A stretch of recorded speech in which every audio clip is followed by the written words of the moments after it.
The moment Eliza Crow dragged Rowan Hale from that frozen river, she signed her own death warrant, or so the entire town believed. 7 wives dead, 7 graves scattered across Black Ridge territory.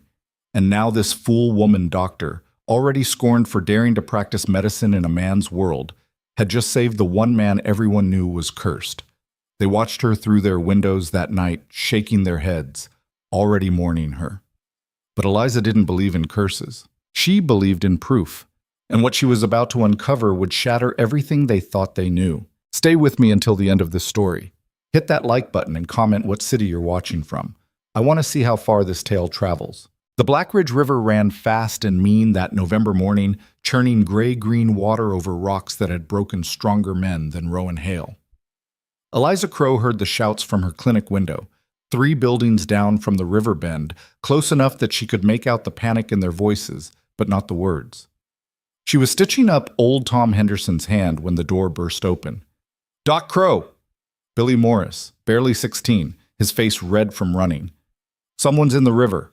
Eliza tied off the suture without looking up. "Get Doc Winters." "Doc Winters won't come." Billy was breathing hard. "Said whoever it is, they're already dead. Said you'd probably come anyway, being how you are." Tom Henderson snorted. "He means stubborn." Eliza set down her needle. She'd been called worse. Being a woman doctor in Black Ridge territory meant collecting insults like some women collected recipes. She grabbed her bag. "How you are," she repeated, following Billy into the cold. "That's almost polite for Winters."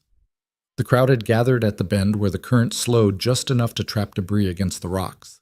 Eliza pushed through shoulders and backs, ignoring the mutters. She'd stopped caring what they thought 18 months ago, right around the time Mayor Hewitt had stood in her clinic and told her that a woman handling men's bodies was against nature's order. She'd asked him who'd stitch those bodies when they came home in pieces from the mines. He hadn't had an answer. At the water's edge, she saw him, a man, face down, one arm caught between 2 rocks. The current was trying to pull him under, but the rocks held him in place. His coat was dark with water, his hair plastered to his skull.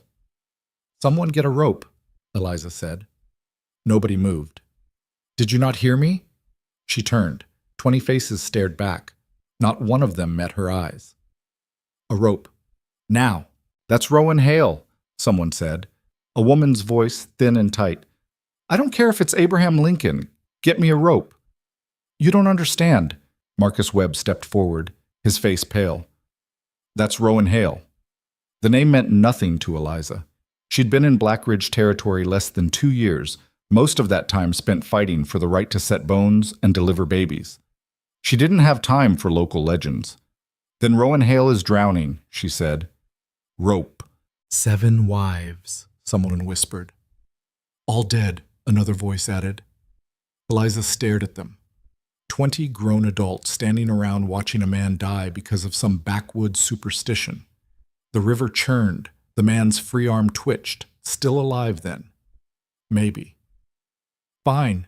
She dropped her bag and started unlacing her boots. "Stand there. Watch. See if I care."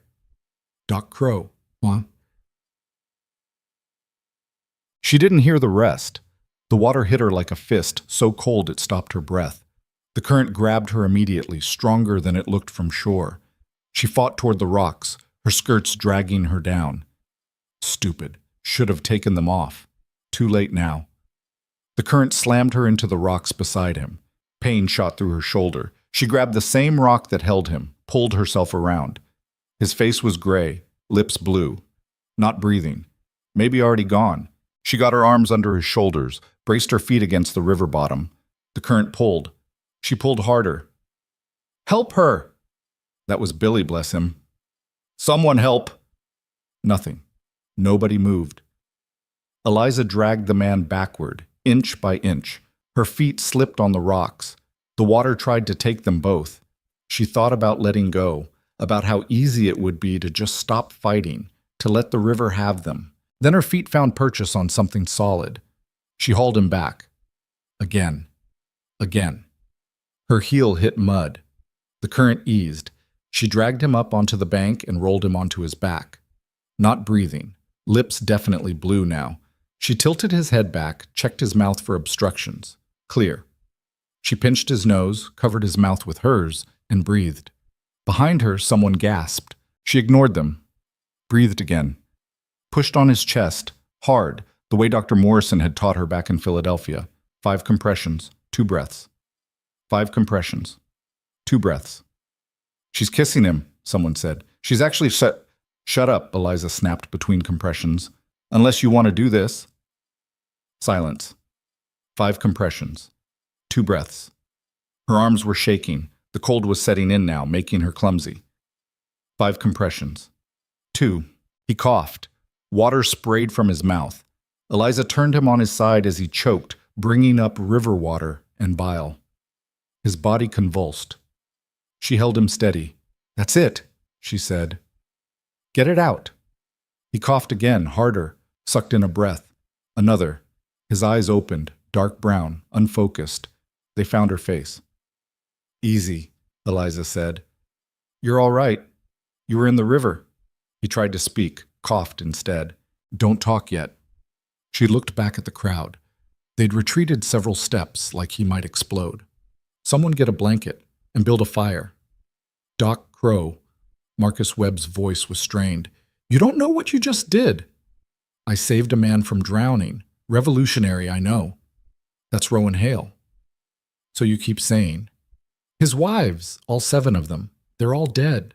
Eliza looked down at the man shivering on the ground. He was maybe 40, weathered face, calloused hands. He looked like every other mountain man she'd treated. Nothing special, nothing cursed. Then he should have plenty of room in his house, she said. Get that blanket. Nobody moved. Fine. She stood, water streaming from her dress. Billy, run to my clinic. Bring every blanket you can carry. The boy hesitated, looking at the man on the ground. Billy. He ran. Eliza knelt again. The man, Rowan Hale, was trying to sit up. She pushed him back down. Stay put. You nearly died. Should have let me. His voice was rough, scraped raw.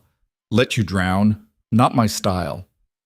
You don't understand. I understand hypothermia, and I understand that if we don't get you warm, what the river didn't finish, the cold will. So stop talking and let me work. He stared at her, really looked at her for the first time.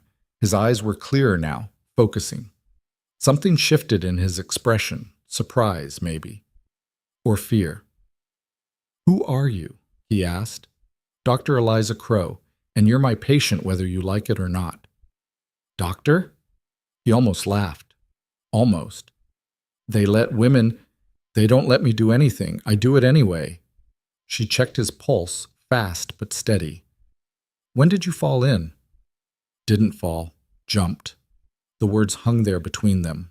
Eliza sat back on her heels. You jumped into that river? Yes. In November? Yes. Why? He looked away. You wouldn't understand. Try me.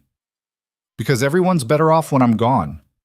Billy came running back, arms full of blankets.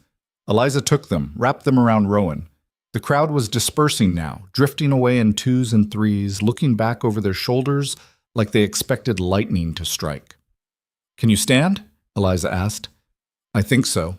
She helped him up. He swayed, caught himself, taller than she'd expected, 6 feet at least. He looked down at her with those dark eyes. You should have left me, he said quietly. People keep telling me what I should do, Eliza said. I stopped listening years ago. Come on, my clinic's this way. I can't. You can, and you will. You're suffering from cold water immersion and possible shock. You need observation, medical observation. That means my clinic. Miss, Doctor. He steadied himself against her shoulder. They told you about me. They told me you've had 7 wives die. I don't care. You should. I'm a doctor. I care about symptoms, not stories. She started walking, keeping him upright. Can you make it 3 blocks? I've walked farther in worse shape. I'll bet. They made it half a block before Margaret Pritchard stepped into their path. The mayor's wife, dressed in black despite the fact that her husband was very much alive. She had a face like a hatchet and a voice to match. Eliza Crow, she said, what do you think you're doing? Taking my patient to my clinic, Mrs. Pritchard. Excuse us. Margaret didn't move. That man is cursed. That man is hypothermic. 7 women dead, 7, and you're bringing him into town? I'm bringing a patient to receive medical care, same as any other patient. He's not like any other patient. Margaret's voice dropped. Sarah Hale died of fever 3 months after marrying him. Anne Hale fell down a well. Catherine Hale, Mrs. Pritchard. Eliza kept her voice level. Unless you have medical training I'm unaware of, this conversation is over. I'm trying to save your life, you foolish girl. Then you'll be disappointed to learn I don't believe in curses. She pushed past. Rowan stumbled, caught himself. Behind them, Margaret called out, "Don't say we didn't warn you." The clinic was cold. Eliza had let the fire die while she was out. She settled Rowan onto the examining table and went to build it up again. Her hands were shaking. From the cold, she told herself. Just the cold. "You're soaked through," Rowan said. "Observant. You need dry clothes. I need to make sure you're stable first." The fire caught. Eliza fed it larger pieces of wood. "Tell me about the wives." Silence. She turned. He was staring at the floor. "If I'm going to treat you properly," she said, "I need to understand your medical history. 7 wives. That's unusual. What happened?" "They died." "I gathered that. How?" "Sarah had fever, couldn't break it. Anne fell. Catherine got pneumonia. Mary," his voice cracked. "Mary had a baby. Baby was fine. Mary bled out." Eliza felt something tighten in her chest. Childbirth hemorrhage. She'd seen it before. Couldn't always stop it, even with training. "The others?" she asked gently. "Elizabeth got bit by a snake. Rebecca caught influenza. Grace..." He swallowed. "Grace walked into the woods one day and didn't come back. Found her body 3 weeks later. 7 women, 7 different causes. But people only remembered the number." "And you think you caused this," Eliza said. "Doesn't matter what I think. Everyone else knows I did. Everyone else is scared and ignorant. Fear makes people stupid."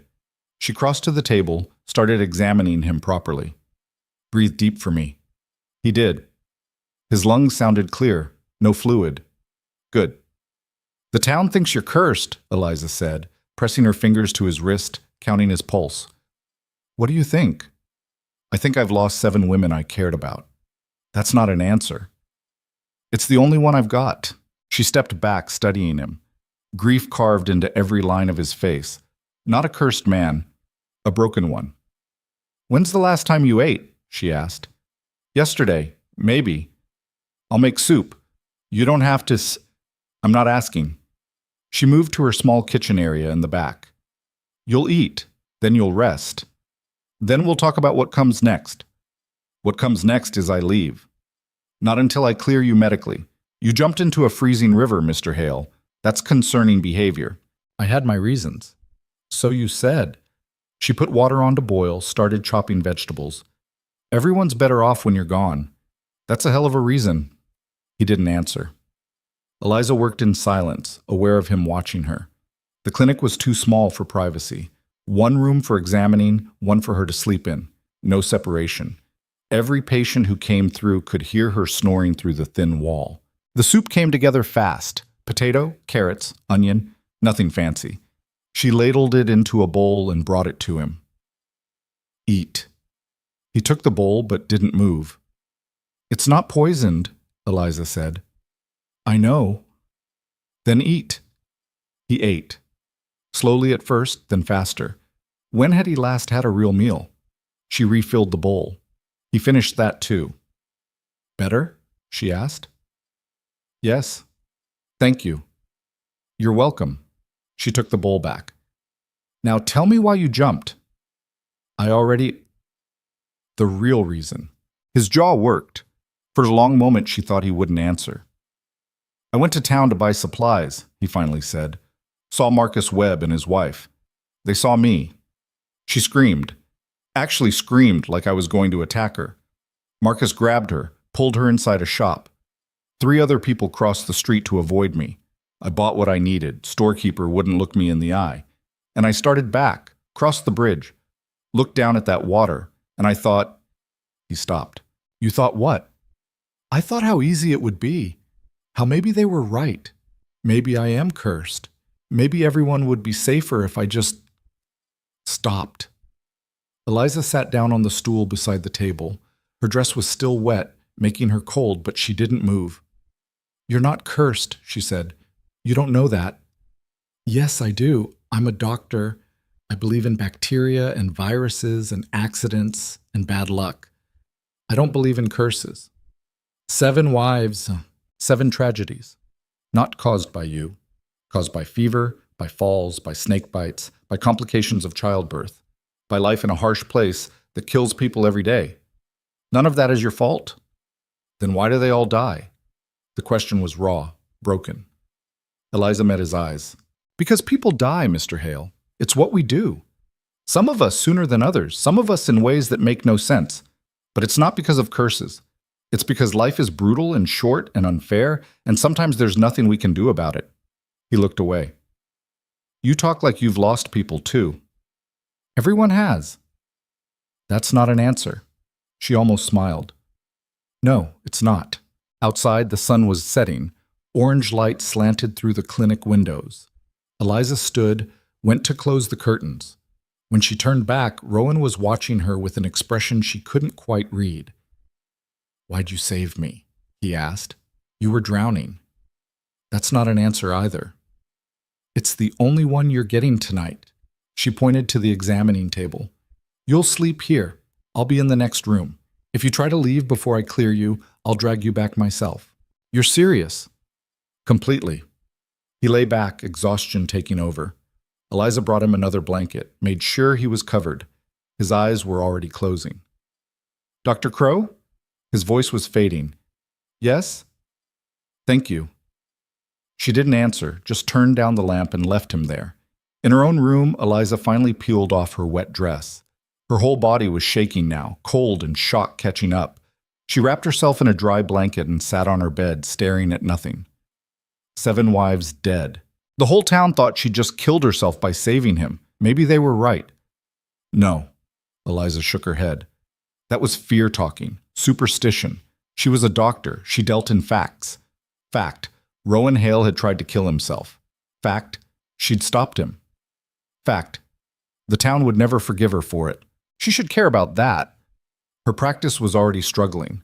Most people went to Doc Winters, old, male, drunk half the time, but still more trustworthy than a woman. Eliza survived on the patients Winters turned away or couldn't help. If those dried up, the knock on the door made her jump. She pulled a robe over her shift, went to answer it. Billy Morris stood there, twisting his cap in his hands. "Doc Crow? My ma sent me. She says you should know the whole town's talking." "They always are, Billy." "No, ma'am. I mean, they're talking about you now, about what you did, saving him." He looked miserable. "She says maybe you should send him away before something happens." "Before what happens, Billy?" "I don't know, ma'am. Just people are scared." Eliza felt something cold settle in her stomach. "Thank your mother for her concern. Tell her I'll be fine." "Yes, ma'am." He hesitated. "Doc Crow? Was it really him? Rowan Hale?" "Yes." "And you really saved him?" "I did." "Why?" The same question everyone kept asking. Why? Like there needed to be a reason beyond basic human decency. "Because he needed saving," Eliza said. "Now go home, Billy. It's getting dark." She closed the door, leaned against it. In the next room, she could hear Rowan's breathing, deep and even. Asleep. 7 wives dead. And now the whole town thought she'd be the 8th. Eliza went back to her room, lay down on her bed. Sleep wouldn't come. She stared at the ceiling, listening to the wind pick up outside, and wondered what she'd actually saved Rowan Hale from. The river? Or something worse? Morning came too early. Eliza woke to voices outside her clinic, low and angry. She dressed quickly, came out to find Rowan already awake, standing by the window. "They've been out there an hour," he said quietly. Eliza looked. A group had gathered across the street, maybe 15 people, not doing anything, just standing there, watching. "Ignore them," she said. "They're here because of me. They're here because they're bored and scared. 2 things that make people dangerous." She checked his forehead. No fever. "Good. How do you feel? Better. Dizzy? Nauseous? No? Then you can go. The words came out harder than she meant them to. Medically, you're fine. He turned from the window. You want me gone. I want you healthy. You are. So you can leave. Dr. Crow, unless you plan to jump in another river, there's nothing more I can do for you. Something shifted in his expression. Hurt, maybe. Eliza felt a pang of guilt and crushed it. I'll go, he said. Good. He gathered his coat, still damp but wearable. At the door, he paused. I'm sorry, he said. For what? For whatever trouble I've caused you. You haven't caused me anything. I made my own choices. He nodded, opened the door. The crowd across the street went silent, watching. Rowan stepped out into the morning. Eliza closed the door behind him. And then, because she was contrary and stubborn and tired of being afraid, she opened it again. Mr. Hale? He turned. If you're planning any more river jumps, she said, don't. The ghost of a smile crossed his face. Yes, ma'am. He walked away. The crowd followed at a distance like wolves tracking prey. Eliza shut the door, leaned against it. She'd done the right thing, saved him, sent him on his way, clean, professional, no involvement beyond basic medical care. So why did she feel like she'd just made a terrible mistake? 3 days passed. Eliza treated 2 broken fingers, 1 case of croup, and a minor with a gash on his leg that required 12 stitches. Normal work. Routine. But the town had changed. People crossed the street when they saw her coming. Mrs. Henderson, who'd always been friendly, pulled her children inside when Eliza walked past. The general store owner took 10 minutes to acknowledge her, then sold her supplies without a word. Doc Winters stopped by on the 4th day. You're making a mistake, he said without preamble. Good morning to you too. I'm serious, Eliza. The town's turning on you. The town turned on me 2 years ago. This is nothing new. This is different. He looked tired, old. Winters was maybe 60, gray beard, hands that shook even when he wasn't drinking. They're scared. Of what? A man? Of a curse. You're a doctor. You don't believe in curses. Doesn't matter what I believe. Matters what they believe. He sat down heavily in her chair. 7 wives, Eliza. That's not normal. 7 tragedies. There's a difference. Is there? He met her eyes. Mary Hale, I delivered that baby. Healthy girl. Mary should have been fine, but she started bleeding and wouldn't stop. Never seen anything like it. Postpartum hemorrhage happens. Not like that. And Grace Hale? Walked into the woods. Got lost. People get lost. In woods she'd lived in her whole life? Winters shook his head. I'm not saying it's supernatural. I'm saying something's wrong with that man. Something that gets people killed. Or, Eliza said slowly, he's just unlucky. That much unluck looks like a curse. They stared at each other. What do you want me to do? Eliza finally asked. Apologize for saving someone? I want you to be careful. The town's on edge. They see you defending him. He trailed off. They'll what? They'll make you leave. Or worse. Eliza felt cold. Worse? People do stupid things when they're scared. Just keep your head down. Let this blow over. He left. Eliza stood in her empty clinic, Winter's words echoing. Or worse. What did that mean? She was still wondering when Billy Morris burst through the door that evening. Doc Crow! He was out of breath. It's Mr. Hale. He's back, and he's asking for you. Eliza's heart kicked. Where? At the river. Same spot. He says he needs to talk to you. Billy, go home. But now. The boy ran. Eliza grabbed her coat. This was stupid, dangerous, everything Winters had warned her about. She went anyway. The river was empty except for Rowan Hale, standing at the edge where she'd pulled him out 4 days ago. The sun was setting, turning the water red. You asked for me, Eliza said. He turned. I did. Why? Because I need to tell you something, and you need to hear it before... He stopped. Before what? Before you make any more mistakes on my account. Eliza crossed her arms. What do you want to tell me? The truth about my wives. He looked at the water. Sarah, she died of fever, yes, but I knew she was sick. I should have gotten help sooner. I didn't. Anne fell down that well. But I told her the cover was loose. Told her to be careful. She forgot. Or I didn't make it clear enough. Catherine got pneumonia because I left her alone during a storm to check the trap lines. Mary bled out because I panicked, didn't know what to do. Elizabeth got bit by a snake I'd seen that morning and didn't kill. Rebecca caught influenza from me. I was sick first. Gave it to her. And Grace, he swallowed hard. Grace told me she wanted to leave. That she couldn't take it anymore. The isolation, the silence. Me. I told her to go ahead. Walk away. I didn't mean it. I was angry. She walked into those woods and never came back. Silence. So, you see, Rowan said quietly, maybe it's not a curse. Maybe it's just me.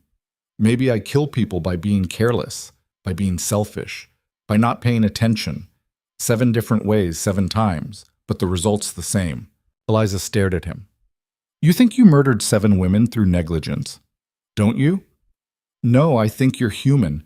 I think you made mistakes. We all do. That doesn't make you a killer. 7 mistakes that ended in 7 deaths. 7 tragedies that would have happened to anyone living that life. Eliza stepped closer. Mr. Hale, people get sick. They have accidents. They die. That's not your fault. Then whose fault is it? Sometimes it's no one's fault. Sometimes life is just cruel and random, and there's nothing we can do but survive it. He looked at her with those dark, broken eyes. How do you survive it? You wake up. You keep going. You try to do better. What if better isn't enough? Then you try again tomorrow. They stood there as the sun finished setting, turning the river black. Why did you really ask me here? Eliza said. To warn you. The town's turning on you because of me. If you want them to stop, you need to denounce me. Publicly. Tell them you made a mistake saving me. Tell them, no. Dr. Crow, I don't lie. And I don't regret saving your life. She met his eyes. I don't care what they think. You should care. They'll make your life hell. They already do. I'm a woman practicing medicine in a frontier town. Hell's my baseline. Almost a smile. Almost. You're stubborn, he said. So I've been told. It'll get you killed. Maybe. But I'll die on my own terms, not theirs. She turned to go. His voice stopped her. Dr. Crow? Thank you. For not giving up on me. Eliza looked back. I'm a doctor. We don't give up, even when we probably should. She walked away, leaving him there by the water. Behind her, she heard him call out, Be careful! She didn't answer, but she should have, because 3 blocks from home, they were waiting for her. Margaret Pritchard stood in the middle of the street with 5 other women, all dressed in dark colors like they were already in mourning. For her, Eliza realized, they were mourning her before she was even dead. We need to talk, Margaret said. Eliza kept walking. It's late, Mrs. Pritchard. This won't take long. The women moved to block her path. Eliza stopped, her hand tightening on her medical bag. The street was empty except for them. Lamplight flickered from windows, but no one came outside. They were watching, though. She could feel eyes behind curtains. What do you want? Eliza asked. We want you to understand what you're doing, Margaret said. That man is dangerous. That man is a patient who is drowning. That man has buried 7 wives. Martha Keene stepped forward, her face pinched. My sister was number 4, Elizabeth, the snake bite. Eliza's stomach tightened. I'm sorry for your loss. Are you? Because you're defending the man who killed her. He didn't kill her. A snake did. A snake he saw that morning and didn't bother to kill, Martha said. Her voice shook. Elizabeth wrote to me about it. Told me he'd spotted a timber rattler near the woodpile. Said he was going to deal with it later. Later never came. She went out to get firewood, and it got her instead. Dead in 6 hours. That's tragic, Eliza said carefully. But it's not murder. Isn't it? When you know there's danger and you do nothing? That's negligence at worst, and even that's debatable. Debatable, Martha laughed, bitter. My sister is dead. 7 women are dead. How much debate do you need? Eliza looked at each of them in turn. Grief and fear twisted their faces into something ugly. She understood it. Grief made people irrational. But understanding didn't make this easier. "I saved a man from drowning," she said. "That's all I did. If you want to blame someone for your losses, blame bad luck. Blame the harsh life out here, but don't blame me for doing my job." "Your job is to heal people," Margaret said, "not protect cursed men." "There's no such thing as curses." "Then explain 7 dead wives." "I can't explain tragedy, Mrs. Pritchard. No one can. But I won't condemn a man for surviving when others didn't." "You're a fool," Martha said. "A stubborn, blind fool. And you'll end up like Elizabeth, like all of them." "Maybe, but that's my choice to make." She pushed past them. No one tried to stop her, but their voices followed. "Don't say we didn't warn you. When you're dead, remember we tried. Stupid girl, stupid, stupid girl." Eliza didn't look back. She made it to her clinic, locked the door behind her, and stood there shaking. Not from fear, from anger. The rage felt clean, almost good. She lit a lamp and sat at her desk. Her hands were steady now. She pulled out her medical journal, the one where she documented every case, and opened to a blank page. Patient, Rowan Hale. Age, approximately 40.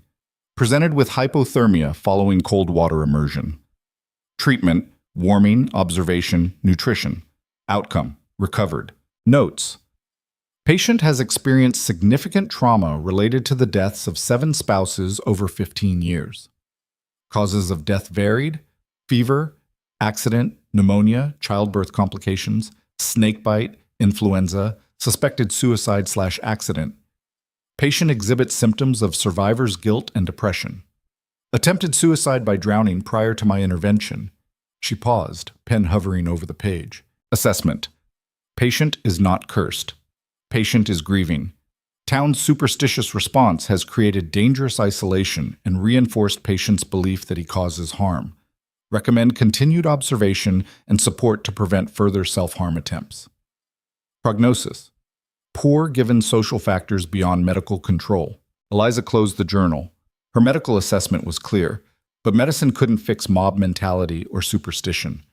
Those were different kinds of sickness, ones she didn't know how to treat. She went to bed but didn't sleep. Every sound outside made her tense. When dawn finally came, she was exhausted and angry and spoiling for a fight. She got one sooner than expected. Doc Winters arrived before breakfast, his face gray. "They're talking about running you out," he said without preamble. Eliza set down her coffee. "Who is?" "The town council. Mayor Hewitt called an emergency meeting last night. They're saying you're a danger to public safety." "By saving someone from drowning?" "By associating with Rowan Hale." Winters slumped into a chair. "They want you to publicly distance yourself. Sign a statement saying you made an error in judgment. Promise not to treat him again." "And if I don't?" "They'll revoke your license to practice in Black Ridge territory." Eliza stared at him. "They can't do that." "They can. Will, probably. The council has that authority." "On what grounds?" "Endangering the community. It's vague enough that they can make it stick." He rubbed his face. "Eliza, I know this is wrong, but you have to think practically. If you can't practice here, where will you go?" "I'll figure something out." "Will you?" "There aren't many places that'll take a woman doctor. You know that." She did know. Philadelphia had been progressive enough to train her, but most frontier towns wouldn't even let her set bones. Black Ridge territory had been desperate enough, isolated enough, that they'd tolerated her. Barely. "When's the meeting?" she asked. "Tomorrow night. Town hall. They'll vote on whether to revoke your license." "And if I sign their statement?" "The whole thing goes away. You promise to stay away from Hale. They let you keep practicing. Simple." Nothing about this was simple. "I need to think," Eliza said. "Don't think too long. They want an answer by tomorrow." After Winters left, Eliza sat in her empty clinic and did something she rarely allowed herself. She panicked. Full chest-tightening panic that made her hands shake and her breath come short. She'd worked so hard to get here, fought so hard. Medical school when everyone said women weren't smart enough. Training when everyone said women were too delicate. Moving west when everyone said she'd never survive. And for what? To lose it all because she'd saved a man's life? The knock on the door made her jump. Billy Morris again, looking worried. Doc Crow, Mr. Hale's outside, says he needs to see you. Tell him I'm busy. He says it's important.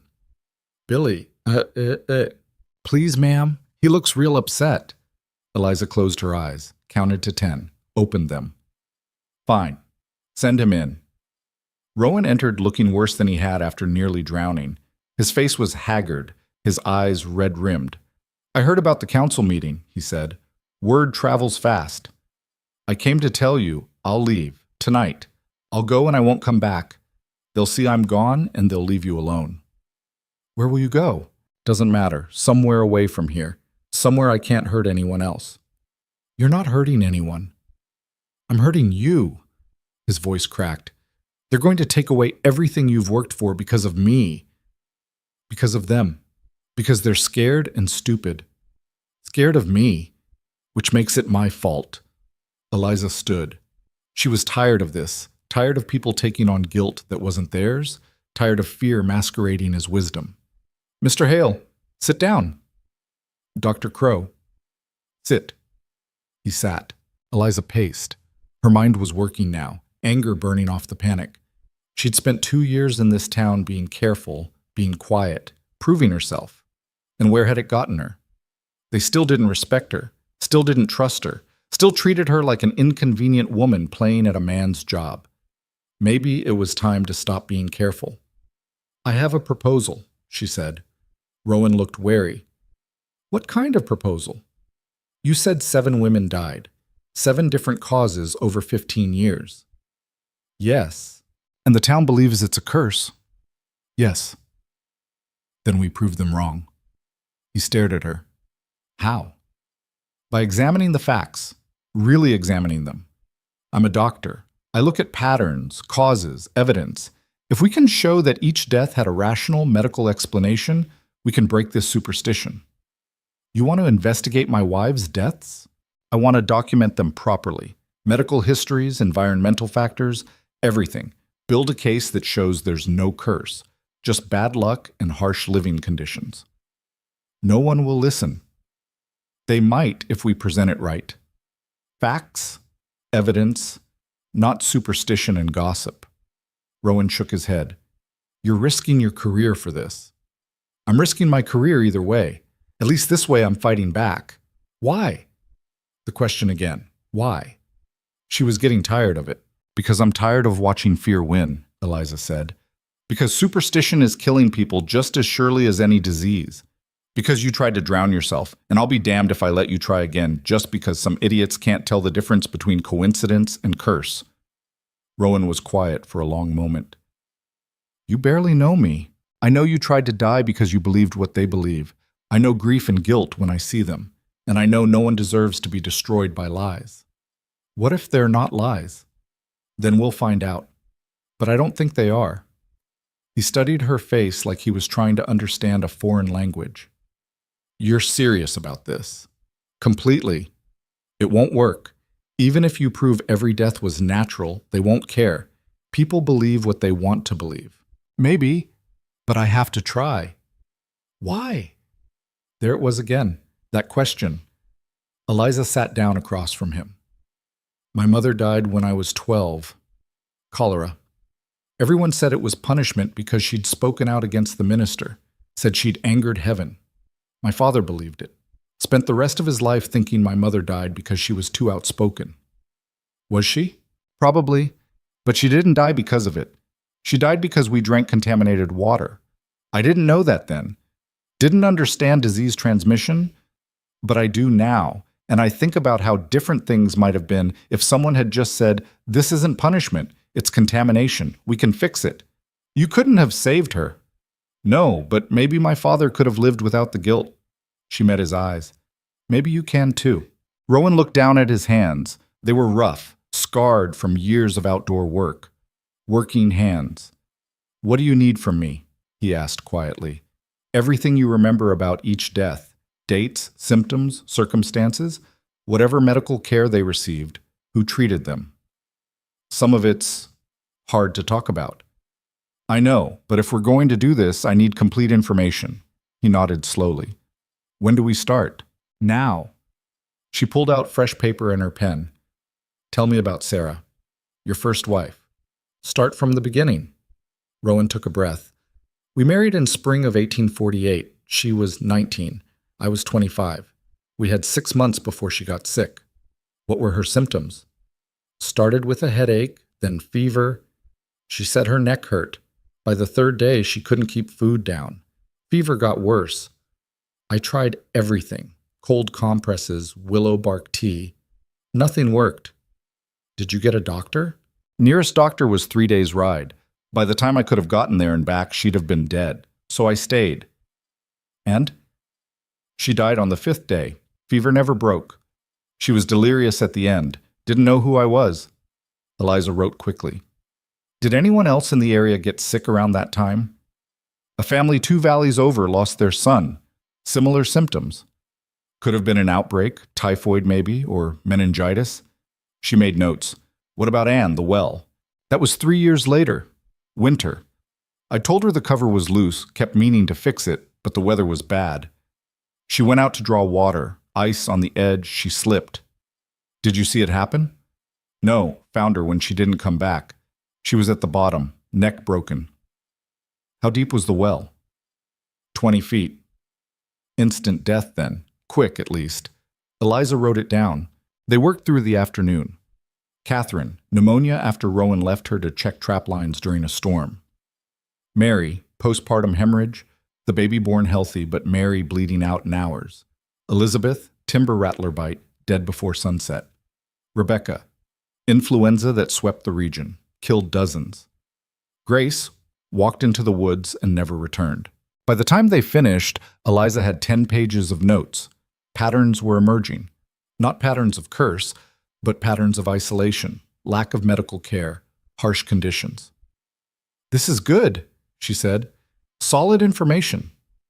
You really think you can convince them? I don't know, but I have to try. Rowan stood. Thank you for believing me. I don't believe you. I believe in evidence. Almost a smile. Still. Thank you. After he left, Eliza organized her notes. She'd need to present this clearly, logically, show how each death fit known medical patterns. Nothing supernatural, just tragedy compounded by isolation. The problem was time. The council meeting was tomorrow. She had 1 day to build a case that could save her career and possibly Rowan's life. She worked through the night, cross-referencing her notes with medical texts, building timelines, documenting similar cases from other frontier settlements. By dawn, she had a presentation ready. It was good. Maybe good enough. Winters came by mid-morning, looking worried. Heard you're planning to fight this, he said. Where'd you hear that? Billy Morris. Kid can't keep a secret. He sat down heavily. Eliza, this is a mistake. Probably. I'm serious. You present this medical analysis of Hale's wives' deaths, it'll make them angrier. They don't want logic, they want reassurance. Then they'll be disappointed. You'll lose your license. Maybe, but I'll lose it honestly. Winters shook his head. Your pride is going to destroy you. It's not pride. It's principle. Same thing, different wrapping. Maybe he was right. Maybe this was pride disguised as principle. But Eliza was too tired and too angry to care. The town hall meeting started at 7. Eliza arrived early, her presentation notes in hand. The hall was packed. Seemed like everyone in Blackridge territory had come to watch her burn. Mayor Hewitt sat at the front with the rest of the council, 5 men, all over 50, all looking at her like she was a problem to be solved. Dr. Crow, Hewitt said, thank you for coming. Did I have a choice? We all have choices. You've made some questionable ones recently. I saved a man from drowning. I call that good medicine. You saved Rowan Hale. That's different. Margaret Pritchard stood up from the audience. 7 wives dead. How many more before you people see reason? Murmurs of agreement rippled through the crowd. Hewitt raised his hand for quiet. Dr. Crow, this council has discussed your recent actions. We're concerned that you're putting the community at risk by associating with a man who is clearly dangerous. Clearly dangerous how? Eliza asked. Has he attacked anyone? Threatened anyone? Or is his crime simply surviving when others didn't? His crime is being cursed, someone shouted from the back. There's no such thing as curses, Eliza said. There are only explanations we haven't found yet. Then explain 7 dead wives, Hewitt said. I can. Eliza held up her notes. I've documented each death, medical histories, environmental factors, contributing causes. Every single one has a rational explanation. We're not interested in your explanations, Margaret said. We're interested in protecting this town. From what? A grieving man? From whatever's following him. The crowd erupted, everyone talking at once. Hewitt banged his gavel until they quieted. Dr. Crow, he said, we're prepared to offer you a compromise. Sign a statement promising to cease all contact with Rowan Hale. In return, we'll drop this matter. And if I refuse? Then we'll be forced to revoke your medical license for Black Ridge territory. Eliza looked at them. Hewitt with his politician's face. Margaret with her righteous anger. Winters in the back, looking miserable. All the familiar faces of people she'd treated, helped, saved. They were giving her a choice. Abandon Rowan or lose everything. She thought about her mother dying while people whispered about divine punishment. About her father spending 20 years carrying unnecessary guilt. About Rowan standing by that river, ready to die because he believed the lies they'd told him. She thought about how tired she was of being quiet. No, Eliza said. Silence. No? Hewitt repeated. I won't sign your statement. I won't promise to abandon a patient. And I won't participate in this superstitious nonsense. Then you leave us no choice. I'm not finished. Eliza stepped forward. You want to revoke my license? Fine, do it. But first you're going to hear what I have to say. Dr. Crow, Sarah Hale died of typhoid fever during a regional outbreak. Anne Hale died from a broken neck after falling on ice. Catherine Hale died of pneumonia, which kills dozens in this territory every winter. Mary Hale died of postpartum hemorrhage, which I've seen kill 3 women in this town alone. Elizabeth Hale died of snakebite. Timber rattlers kill 2 or 3 people a year around here. Rebecca Hale died during an influenza epidemic that killed 42 people across 3 counties. And Grace Hale walked into the woods during a blizzard and got lost. She looked around the room. 7 deaths, 7 different causes. The only thing connecting them is that they all married the same man. That's not a curse. That's statistics.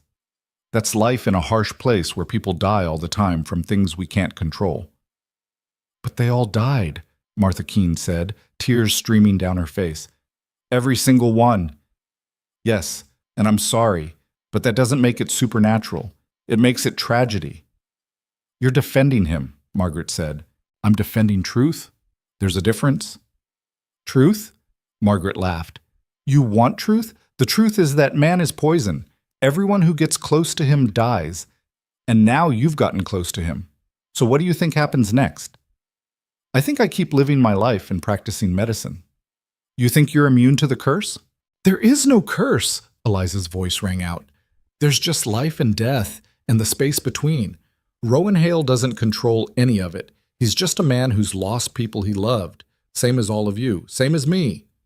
It's not the same, someone shouted. It is exactly the same. You're just too afraid to see it. Hewitt banged his gavel. That's enough. Dr. Crow, you've made your position clear. This council will now vote on whether to revoke your medical license. Wait! A voice from the back. Everyone turned. Rowan Hale stood in the doorway.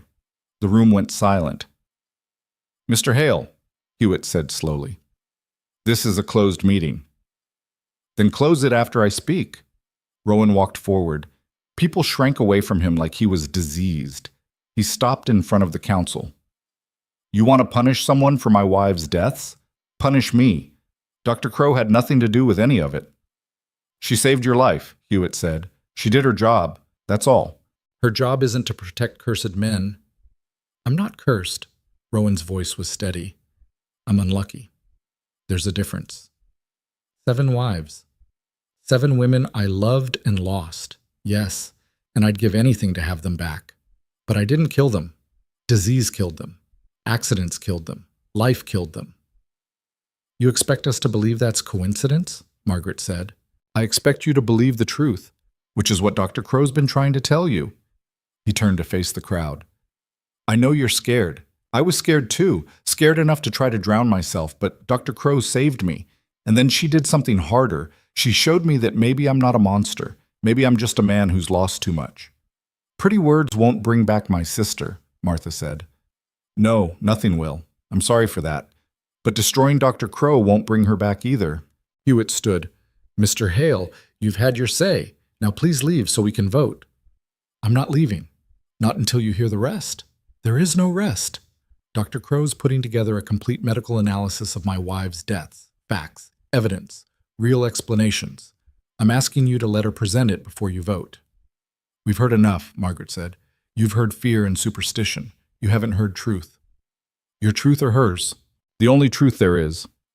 Medical, documented, provable. Hewitt looked at the other council members. They whispered among themselves. Fine, Hewitt finally said. You want to present evidence? Do it, but make it quick. Eliza stepped forward, her hand shaking. She hadn't expected this, hadn't expected Rowan to show up, to defend her, to push for truth when he could have just run. She laid out her notes. Started with Sarah, typhoid during a documented outbreak. Showed mortality rates for the disease. Moved to Anne, accidental death by falling, exactly the kind of thing that happened when people lived around hazards like wells without proper safety measures. She went through each case methodically. Catherine's pneumonia during a particularly harsh winter. Mary's postpartum hemorrhage, which Eliza compared to 3 similar cases she'd treated in Black Ridge itself. Elizabeth's snakebite.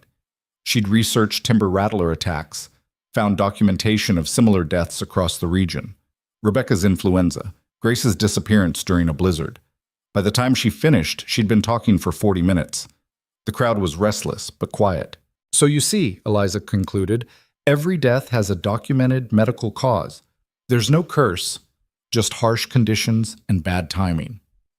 Or, Margaret said, there's a curse that manifests through harsh conditions and bad timing.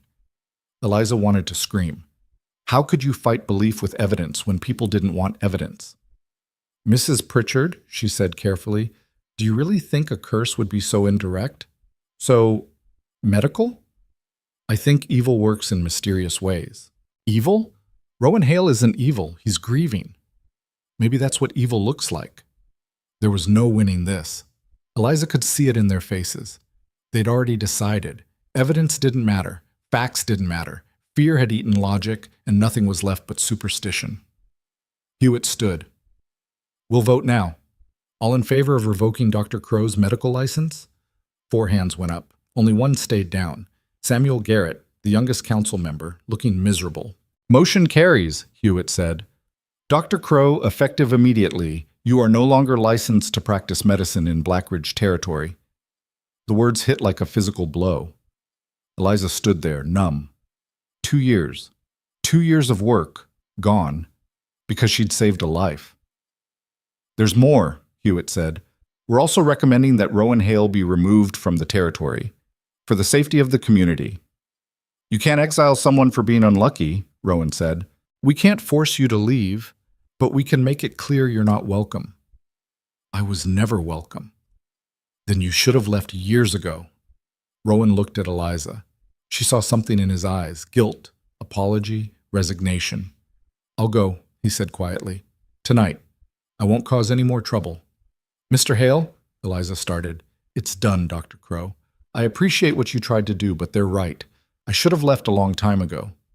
He walked out. The crowd parted for him like water around stone.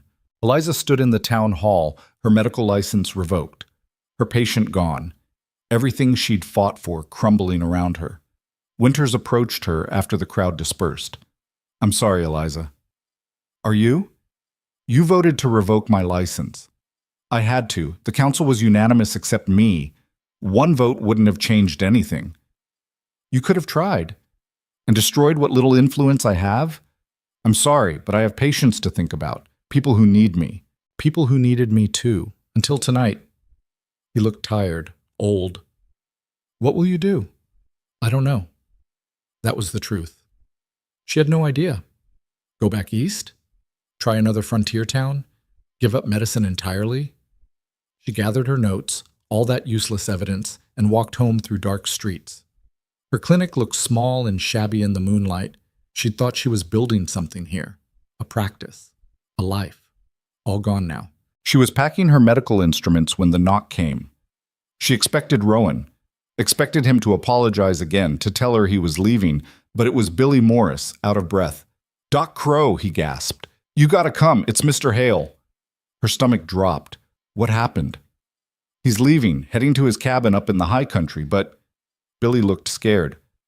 "Some men are following him. My pa's one of them. I heard them talking. They're going to make sure he never comes back." "What does that mean?" "I don't know, ma'am, but they had guns." Eliza felt ice in her veins. "How long ago did they leave?" "Maybe 30 minutes. Mr. Hale was on foot. They're on horses." She grabbed her coat and medical bag. Stupid. This was stupid. She had no license, no authority, no reason to get involved, but she'd already lost everything trying to save Rowan Hale. Might as well finish the job. "Billy, go home," Eliza said, already moving toward the stable. "But Doc—" "Now. And don't tell anyone you talked to me." The boy hesitated, then ran. Smart kid. At least someone in this town had sense. Eliza reached the stable and found it locked. She kicked the door. Once, twice. The wood splintered near the latch. She kicked again, and it gave way. The stable owner would send her a bill. Add it to everything else she'd lost tonight. She saddled the fastest horse she could find, a gray mare that looked mean enough to handle rough country. Eliza wasn't much of a rider, but she'd learned enough in 2 years to stay on. Probably. The trail north was visible in the moonlight. She pushed the mare hard, following tracks that were easy to read, one man on foot, 4 horses behind him. The men weren't even trying to hide. Why would they? Who was going to stop them? The trail climbed into the foothills, winding between rocks and scrub pine. Eliza's hands were numb on the reins. She'd left without gloves, without proper supplies. Just her medical bag and her stubborn refusal to let fear win. After an hour, she saw firelight ahead. She dismounted, tied the mare to a tree, and crept forward. Voices carried through the cold air. Just trying to protect the town. By killing him? That was Rowan's voice, steady despite the circumstances. Nobody said anything about killing. Marcus Webb. "We're just making sure you understand. You're not welcome back. I got the message at the town hall." "Did you?" "Because you keep coming back. Every time we think you're gone, you show up again, like a bad penny. I lived here before any of you, built my cabin 15 years ago, and buried 7 wives around it. That cabin's a graveyard. Those graves are all I have left. Should have thought about that before you killed them. I didn't kill anyone." 7 dead wives say different. Eliza could see them now through the trees. Rowan stood near a small fire, hands at his sides. 4 men surrounded him on horses. Marcus Webb, Jacob Morris, Samuel Garrett, and someone she didn't recognize, all armed. Samuel looked sick. The youngest council member, the one who hadn't voted to revoke her license. He sat his horse like he wanted to be anywhere else. "Just leave," Marcus said.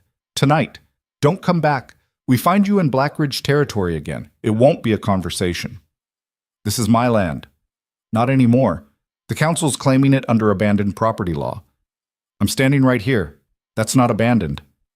You're leaving tonight. That makes it abandoned." Marcus pulled his rifle. Didn't point it at Rowan, but the threat was clear. "Go. Now." Rowan stood there, face unreadable in the firelight.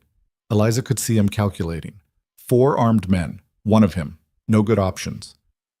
"Fine," he said quietly. "I'll go." Smart choice. "But I want to get some things from my cabin first. Supplies, tools. Give me until morning." "You think we're stupid? You'll barricade yourself in there." "Where would I go after that?" "You just wait me out." "I'm not trying to fight. I just want my things." Marcus looked at the other men. Jacob shrugged. The stranger nodded. Samuel said nothing. "You've got until dawn," Marcus said. "We'll wait here. You try anything, we come in shooting." "Understood." Rowan walked past them into the darkness, heading uphill toward where his cabin must be. Eliza waited until he was out of sight, then retreated to her horse. She had to circle around, get to the cabin before anything went wrong.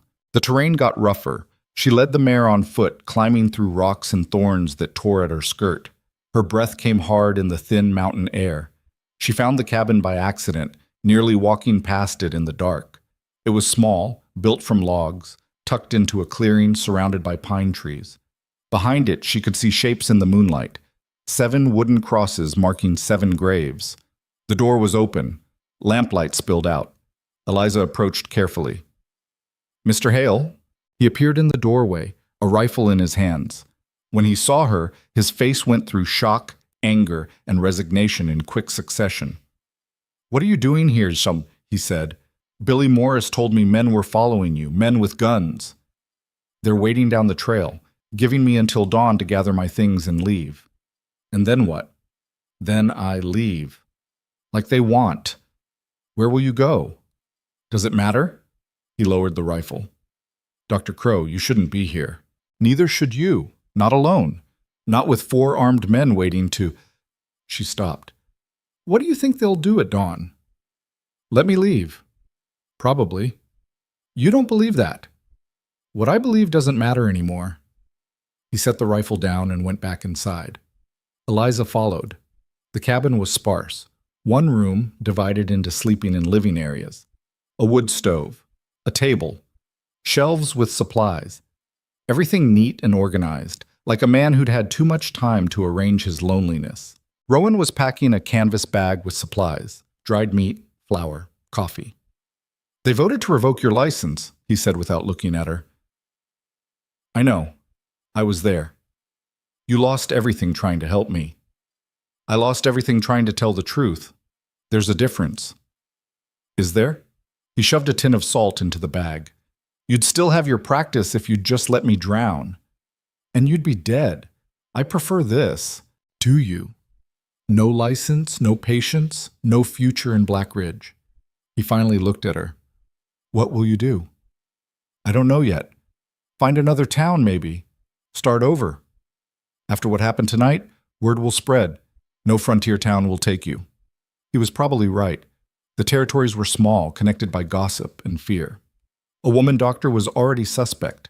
One who'd defended a cursed man would be unemployable. Then I'll go back east, Eliza said. Work in a hospital. They can't stop me from practicing there. Can't they? She didn't answer. They both knew the truth. Medical boards were controlled by men who didn't want women doctors. One bad recommendation from Black Ridge territory could destroy her career everywhere. I'm sorry, Rowan said quietly. I never meant for any of this. I know. You should go, before those men realize you're here, and leave you to face them alone. I can handle it. Can you? 4 armed men who think you're cursed, who think killing you would be protecting the town. She crossed her arms. What's your plan exactly? Take my supplies and leave, like they want. You really think they'll let you go, after everything that happened tonight? What choice do I have? You could fight. 4 against 1? I'd lose. Not if you had help. He stared at her. You can't be serious. I lost my license tonight, my practice, my reputation. Everything I worked for is gone. You think I'm afraid of 4 idiots with rifles? You should be. Probably. But I'm tired of being afraid. Tired of watching fear destroy people. She met his eyes. Those men down there? They're not protecting anyone. They're feeding their own terror. And if we run, we're telling them they're right. That you really are cursed. That fear wins. What if they are right? They're not. We proved that. We have evidence, documentation, medical. None of it mattered. They still voted to exile me? Because we let them control the narrative. We played by their rules in their town hall with their council. But this? She gestured at the cabin. This is your land, your home. If you want to fight for it, fight here. Rowan shook his head. You're talking about violence.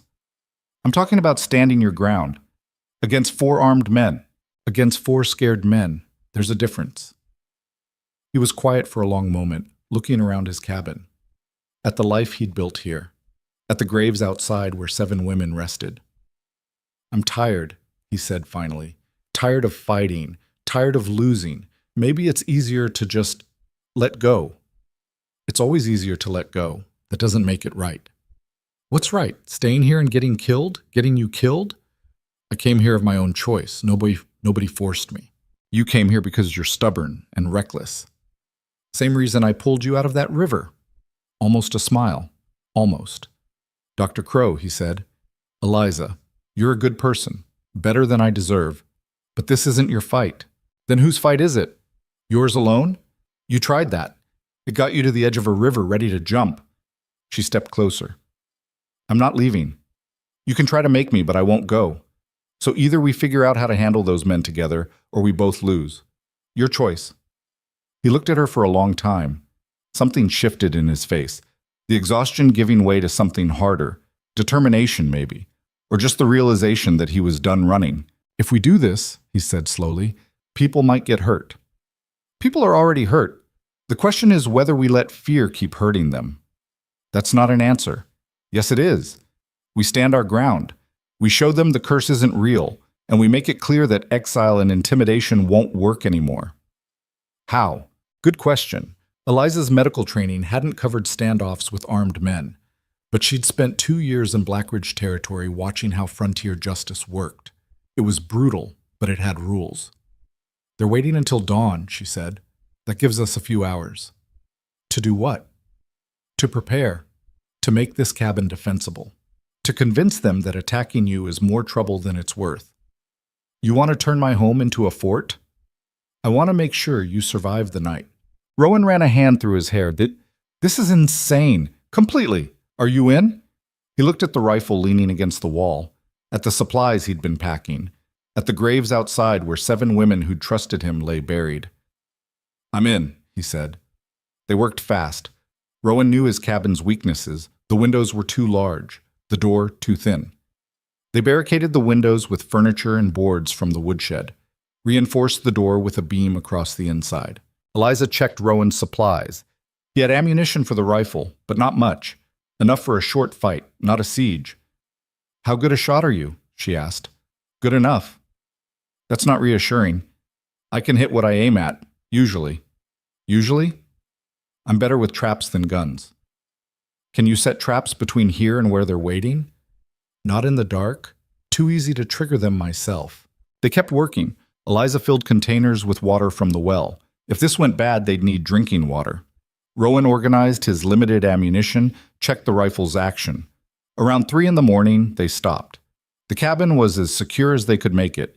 Now it was just waiting. They sat at Rowan's table, drinking coffee that was more grounds than water. Tell me about them, Eliza said. Your wives. Not how they died.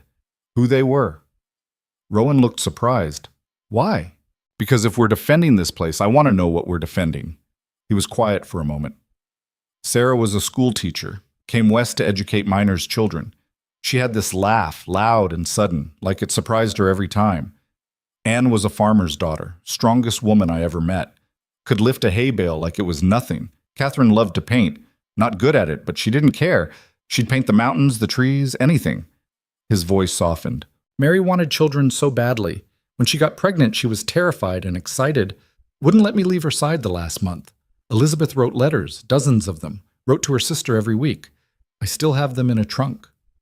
Rebecca sang, badly. She knew it was bad, but sang anyway. And Grace, he stopped. Grace was the smartest person I've ever known, he finally said. Could have done anything, been anything. But she married me instead. Came to this cabin and slowly went quiet. By the end, she barely spoke. And then one day she just walked away. You think she killed herself? I think she couldn't stand being here anymore. Being with me. That's not the same thing. Isn't it? Eliza didn't have an answer for that. Outside, the sky was starting to lighten. Dawn coming. They'll be here soon, Rowan said. Are you scared? Terrified. You? Same. They sat in silence, drinking bad coffee, waiting for whatever came next. The knock came just as the sun broke the horizon. Hail! Marcus Webb's voice. Time's up. Come out. Rowan stood. Eliza grabbed his arm. Let me talk to them first, she said. They won't listen. Maybe not. But I have to try. She went to the door, lifted the bar, and opened it just wide enough to be seen. The 4 men sat their horses 20 feet away, Marcus in front looking determined, Jacob and the stranger flanking him, Samuel in the back looking miserable. Dr. Crow, Marcus said, surprised. What are you doing here? Wondering the same about you, Eliza said. Since when does Black Ridge Territory employ armed intimidation? This doesn't concern you. I'm making it concern me. Mr. Hale isn't leaving. That's not his choice. It's exactly his choice. This is his land, his home. Not anymore. The council has no authority to seize occupied property. You know that. Marcus's jaw tightened. He agreed to leave. Under threat of violence, that's coercion, not agreement. You defending him again? You lost your license for that already. What more do you have to lose? Everything, Eliza thought, but also nothing. He stays, she said. You can accept that and leave peacefully, or we can make this difficult. Jacob laughed. You and Hale against 4 armed men? That's not difficult, that's suicide. Maybe, but it'll be loud. People will hear the shots, they'll come investigate, and you'll have to explain why you murdered a man on his own property. Nobody's murdering anyone, Samuel said quietly. He looked at Marcus. This has gone far enough. Stay out of this, Sam. I'm on the council too. And I say we leave. 1 vote doesn't, I'll make it 2. That was the stranger. Older man, weathered face. I came to make sure Hale left peaceful, not to shoot him in his own cabin. Marcus wheeled his horse toward them. You're both cowards. Maybe, the stranger said, but I'm not a murderer. He's cursed. Everyone who gets near him dies. Then you should be happy to leave, Eliza said. The farther you stay from him, the safer you are, right? Marcus turned back to her, face red. You think you're smart. Think you've got it all figured out. But curses don't care about smart. They don't care about medicine or evidence or any of your Philadelphia education. No, Eliza said. They don't care about anything because they don't exist. We'll see. When you're the next one in a grave outside that cabin, if I die, it'll be from natural causes, not curses. We're leaving, Samuel said. He turned his horse. Come on, Marcus, this is done. It's not done until Hale is gone. Then it's not done. But I'm not staying for this. Samuel rode away. The stranger followed. Marcus and Jacob sat their horses, staring at the cabin. You're making a mistake, Marcus said to Eliza. Wouldn't be my first. When you die, and you will die, don't say we didn't warn you. I'll try to remember that. He jerked his reins and rode after the others. Jacob followed, but not before spitting in the dirt. Eliza watched them disappear down the trail. Then she closed the door, barred it, and leaned against it. That went better than expected, she said. Rowan was sitting at the table, face pale. They'll be back. Maybe. Definitely. Men like Marcus don't give up. They'll regroup, come back with more people. Make this official. Let them try. You don't understand. You just made yourself a target. They'll come after you too now. Good. I was getting bored being a target alone. He almost laughed. Almost. Eliza went to the window, looked out at the graves. 7 wooden crosses in varying states of decay.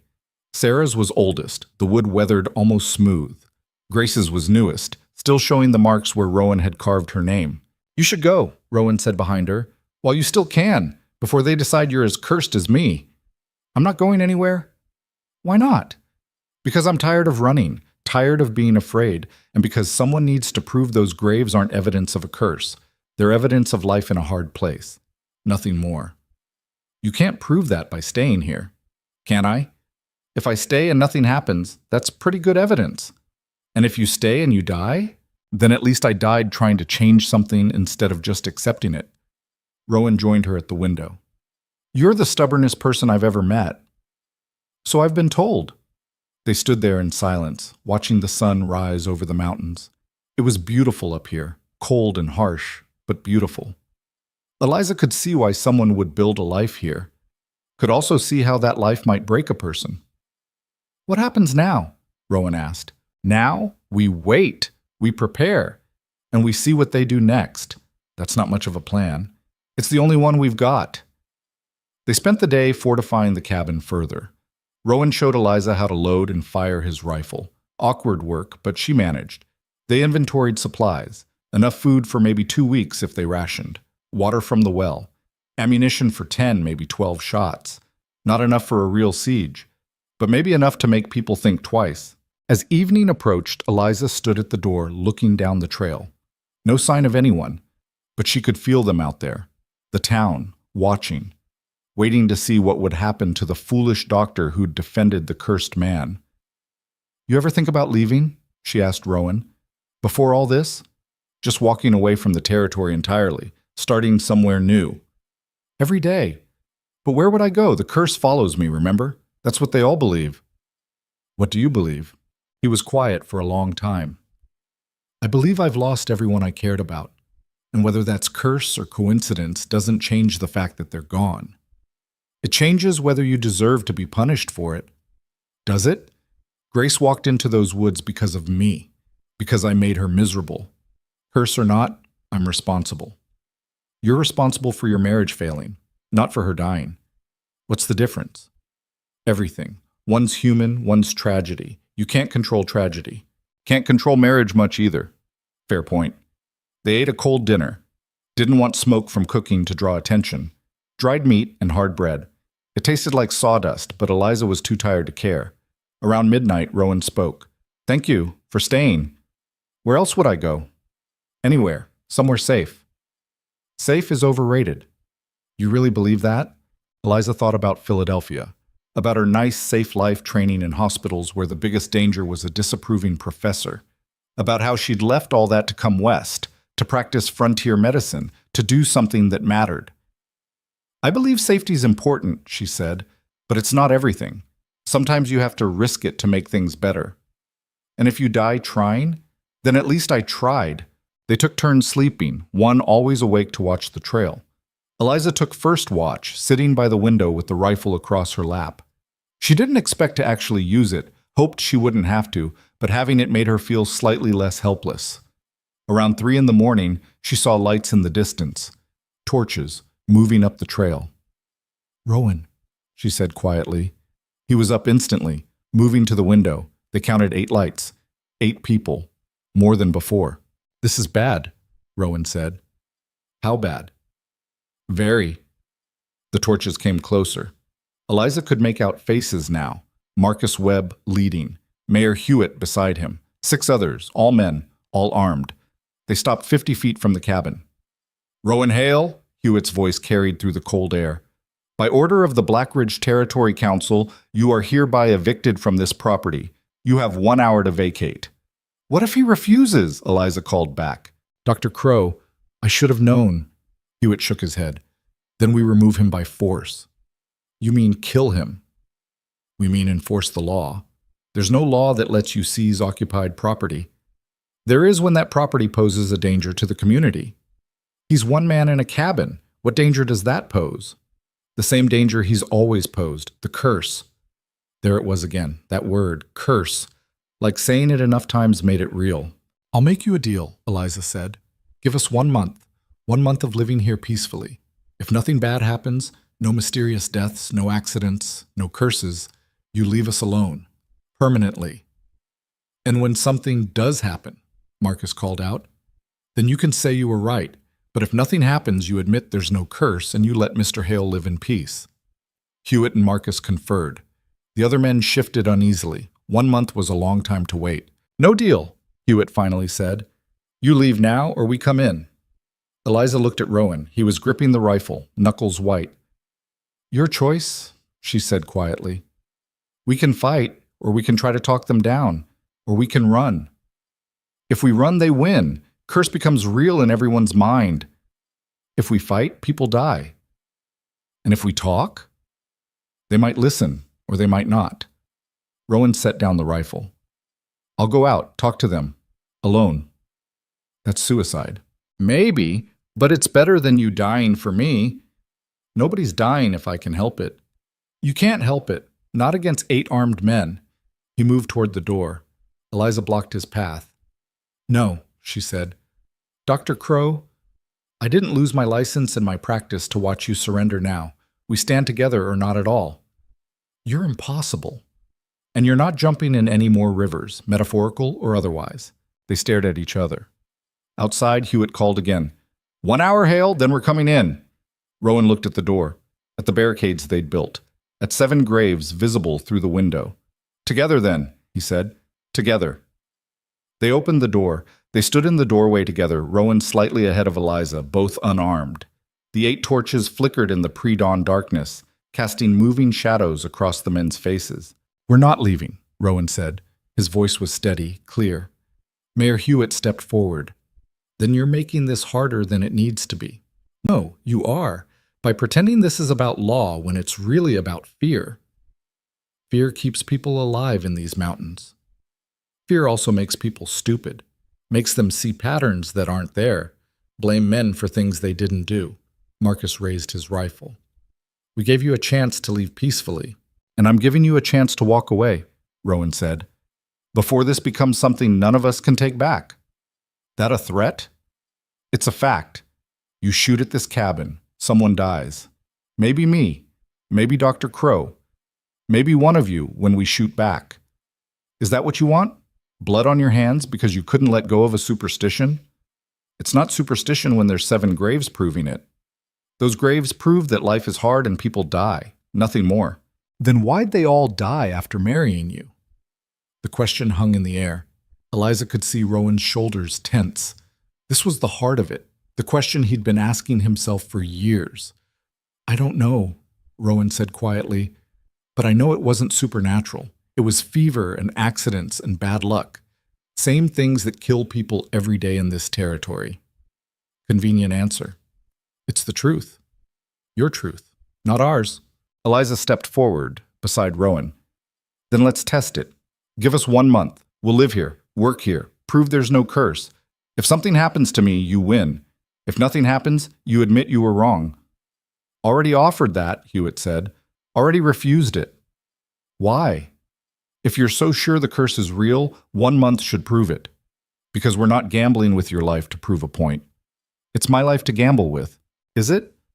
When you die, we're the ones who have to bury you. We're the ones who have to live with knowing we let another woman get near Rowan Hale. I'm not asking your permission. You're on territory land. That gives us authority. Authority to exile people without trial, to seize property without cause?" Eliza shook her head. "That's not law. That's mob rule." One of the men behind Hewitt, younger, maybe 20, spoke up. "Maybe she's right. Maybe we should give them the month." "Thomas, don't," Marcus started. "I'm just saying, if the curse is real, 1 month proves it. If it's not..." The young man trailed off. "If it's not, then we've been blaming an innocent man for 15 years, Eliza finished. "Is that what scares you? Not the curse, but being wrong about it?" Silence. Then another voice, older. "My wife died of pneumonia 2 winters back. Same as one of Hale's wives. Nobody called me cursed." "That's different," Margaret Pritchard's voice. She emerged from behind the men, wrapped in a heavy coat. "Your wife was 1 death. Rowan has 7. 7 over 15 years, Eliza said. In a place where people die all the time. How many people in Blackridge have died in the last 15 years, Mrs. Pritchard? That's not... How many? 50? 100? More? Mine collapses, influenza outbreaks, accidents, childbirth. How many?" Margaret's mouth tightened. "That's not the point. It's exactly the point. Death is common here. Rowan's just the only one you decided to blame for it. Because it keeps happening to him. Or around him. There's a difference." The sky was lightening now, gray dawn washing out the torchlight. Eliza could see their faces more clearly. Most looked uncertain. A few looked angry. 1 or 2 looked almost convinced. 1 month, she said again. "That's all we're asking. 30 days to prove there's no curse. If you're right, I'll be dead and you can take the cabin. If I'm right, you leave us alone. Forever." Hewitt looked at Marcus. Marcus looked at the other men. The young one, Thomas, nodded slightly. The older man who'd spoken up looked thoughtful. Margaret shook her head violently. "This is insane," she said. "We're discussing gambling with a woman's life." "We're discussing ending a baseless persecution," Eliza corrected. "And I'm volunteering. Nobody's forcing me." "He's forcing you. The curse is forcing you. You just don't know it yet." "Mrs. Pritchard, with all due respect, I'm a grown woman with medical training. I can make my own decisions." "Can you? Or has he already gotten in your head?" "The only thing in my head is common sense, which seems to be in short supply around here." Margaret's face went red. "You arrogant—" "Enough." Hewitt raised his hand. "This is getting us nowhere." "Because there's nowhere to get," Rowan said. "Either you shoot us or you don't. Either you believe in curses or you believe in evidence. But standing here arguing about it won't change anything. You're right, Hewitt said, which is why we're going to settle this now. You have until sunrise to vacate. That's 10 minutes. After that, we come in and remove you by force. You mean kill us? I mean remove you. If you resist, that's your choice. Rowan looked at Eliza. She could see the question in his eyes. Are you sure about this? She nodded. Sure enough, anyway. Then come in, Rowan said. But understand, we will defend ourselves. And when this is over, everyone here will have to live with what happened. Can you do that? Can you live with killing a man on his own property because you were afraid? Several of the men shifted uncomfortably. Thomas looked down at his feet. The older man cleared his throat. Maybe we should reconsider, he said. Give them the month. What's the harm? The harm is another dead woman, Margaret said. Or the harm is killing innocent people because we're scared, Thomas said. I've been thinking about it. 7 wives over 15 years, that's 1 every 2 years or so. Lots of men lose wives out here. It happens. Not 7 times. My grandfather lost 4, all to different things. Nobody called him cursed. 4 isn't 7. What's the magic number then? When does bad luck become curse? 5 deaths? 6? Or is it only 7? Margaret had no answer for that. Marcus stepped forward, raising his rifle properly now. Enough talk. Hale, you and the doc step aside. We're coming in. No, Rowan said. He didn't move. I'm not asking. Neither am I. They faced each other across 20 feet of rocky ground. The sun was breaking the horizon now, orange light streaming through the pine trees. It would have been beautiful if Eliza wasn't sure she was about to die. Marcus's finger moved to the trigger. Wait! A new voice. Everyone turned. Billy Morris came running up the trail, out of breath. Behind him, struggling to keep up, was Doc Winters. Stop! Billy gasped. You gotta stop! Billy, get out of here, Marcus, his father, said. This doesn't concern you. It does. I brought Doc Winters. He's got something to say. Winters reached them, wheezing. He was too old for uphill running. He bent over, catching his breath. This is madness, he managed. All of you. Complete madness. Stay out of this, Winters, Hewitt said. Can't. Not when you're about to kill people over superstition. He straightened up, still breathing hard. I've been thinking about what Eliza said at the town hall, about the medical causes. So I went back through my records. Every death in Black Ridge Territory for the last 20 years. We don't need... You do need. Because here's what I found. Winters pulled papers from his coat. In the last 15 years, we've had 83 deaths in this territory. 83. 14 from mining accidents, 19 from disease, influenza, typhoid, pneumonia, 8 from childbirth or complications, 12 from other accidents, falls, drowning, animal attacks, the rest from various causes. What's your point? Margaret asked. My point is, 7 deaths connected to Rowan Hale is about 8% of our total mortality. In a population where he was married to women of childbearing age, living in isolated conditions, without easy access to medical care. Those numbers aren't unusual, they're expected. Silence. You're saying it's coincidence, Hewitt said slowly. I'm saying it's statistics, bad luck, yes. Tragic, absolutely. But not supernatural. Winters looked at Rowan. I should have said this at the town hall. Should have backed Eliza up with actual numbers. I was afraid. Afraid of going against the council. Afraid of looking foolish. But she was right. The evidence doesn't support a curse. It supports harsh living conditions and statistical probability. Numbers don't mean anything, Margaret said, but her voice wavered. Numbers are all we have. Numbers and evidence and facts. Without those, we're just making up stories to explain things we don't understand. But 7 wives. My grandfather lost 5 children before 1 survived to adulthood, the older man said. 5. Nobody thought it was supernatural, just the way things were. My mother lost 3 babies, another man added. Stillborn, all of them. Broke her heart, but didn't make her cursed. Sarah Henderson lost her husband and 2 sons in 1 year, Thomas said. Mind collapse took all 3.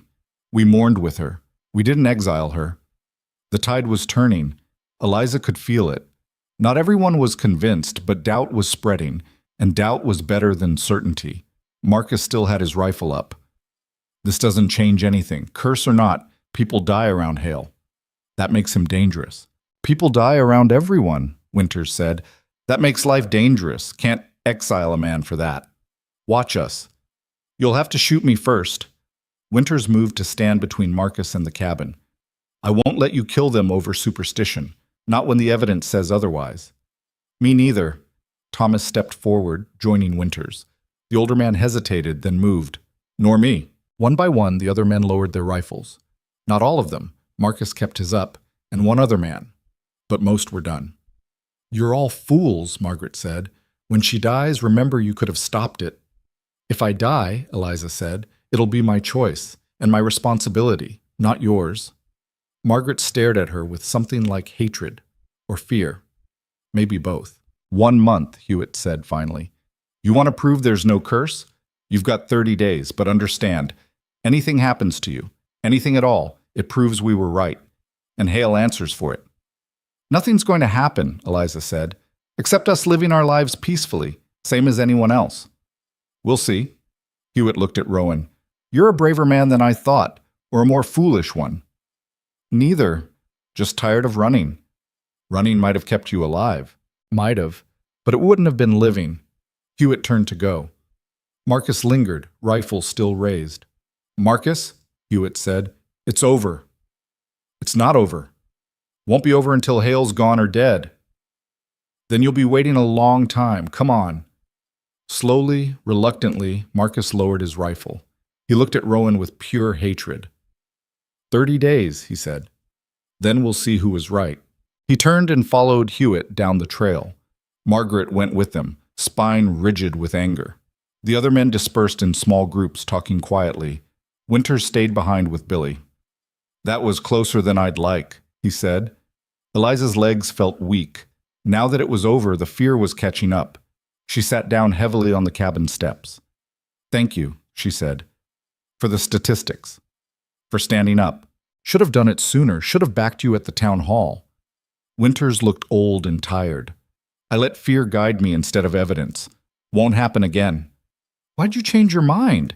Billy came to my house, told me what was happening, said his father and the others were coming to kill you. I couldn't let that happen. Not when I knew, really knew, that you were right about the medical causes. He pulled out his papers again. These numbers, they're real. Verified from my own records and the territorial registry. If anyone wants to challenge them, they can look for themselves. They won't, Rowan said quietly. People don't want evidence when they've already made up their minds. Maybe, but now the evidence exists, that counts for something. Billy was staring at the graves behind the cabin. Are they really all there? The wives? Yes, Rowan said. Did you love them? The question was direct, childlike. Rowan looked at the boy for a long moment. Yes, he said. I did. Then I'm sorry they died. Me too. Billy turned to his father's retreating back, visible in the distance. My pa's wrong. I know he is. You're not cursed, you're just sad. Rowan's expression cracked slightly. Thank you, Billy. After Winters and Billy left, Eliza and Rowan stood in the clearing as the sun rose fully. The danger had passed, for now. 30 days, Rowan said. 30 days, Eliza agreed. Think we can make it? You asking if I think the curse will kill you? I'm asking if you think the town will leave us alone long enough to prove it won't. Honestly, I don't know. Marcus won't give up easy. Neither will Margaret. Then we'll deal with them if we have to. Eliza stood, brushing off her skirt. Right now, I need sleep. And coffee, in that order. You can have my bed. I'll sleep on the floor. We'll figure out sleeping arrangements later. First, let's just survive the day. They went inside. The cabin felt different now, less like a fortress, more like a home, or the beginning of one. Eliza collapsed onto Rowan's bed without taking off her boots. She was asleep in seconds. When she woke, it was afternoon. Sunlight streamed through the windows they'd barricaded the night before. Rowan was at the table, unbarricading them, letting in air and light. How long was I out? Eliza asked. 6 hours. I would have let you sleep longer, but I made food. Figured you should eat. There was soup on the stove. Actual hot soup, not cold rations. It smelled good. You cook? Eliza said. Had to learn. living alone for years. She joined him at the table. The soup was simple: potatoes, onions, salt pork, but after the last 2 days, it tasted like a feast. "Thank you," she said, "for this, for everything." "I should be thanking you. You lost your license defending me, nearly got killed, and you're still here. Where else would I be? Somewhere safe. Somewhere your medical career isn't destroyed." Eliza ate her soup. "My career was already on borrowed time.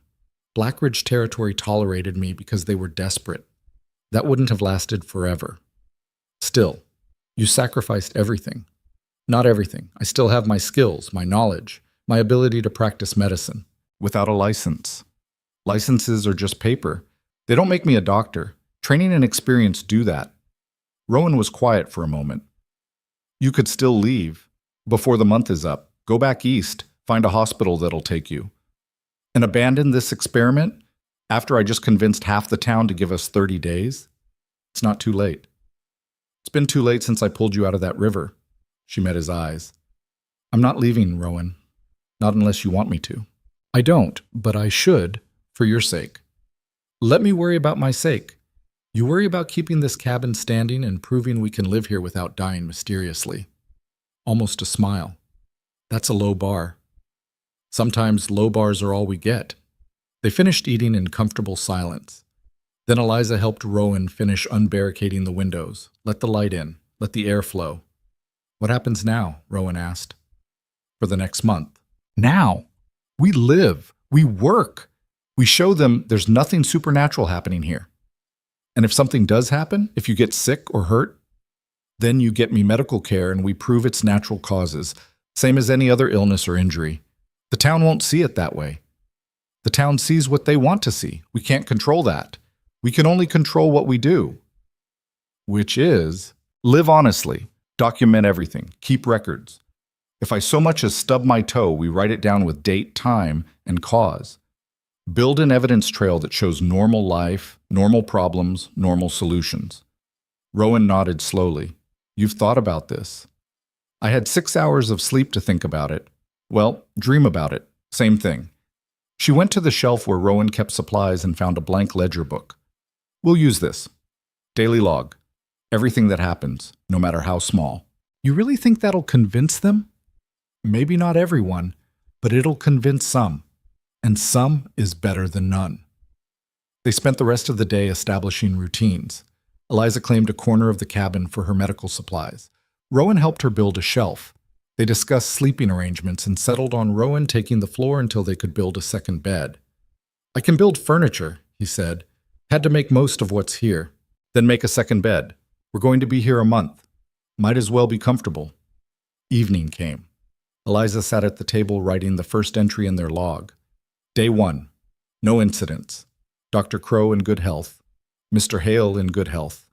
Cabin secure, weather clear, no visitors. It felt silly, writing something so mundane. But that was the point. Mundane was proof against supernatural. "What are you thinking about?" Rowan asked. He was by the stove, making tea. "How strange this is. Yesterday I had a medical practice.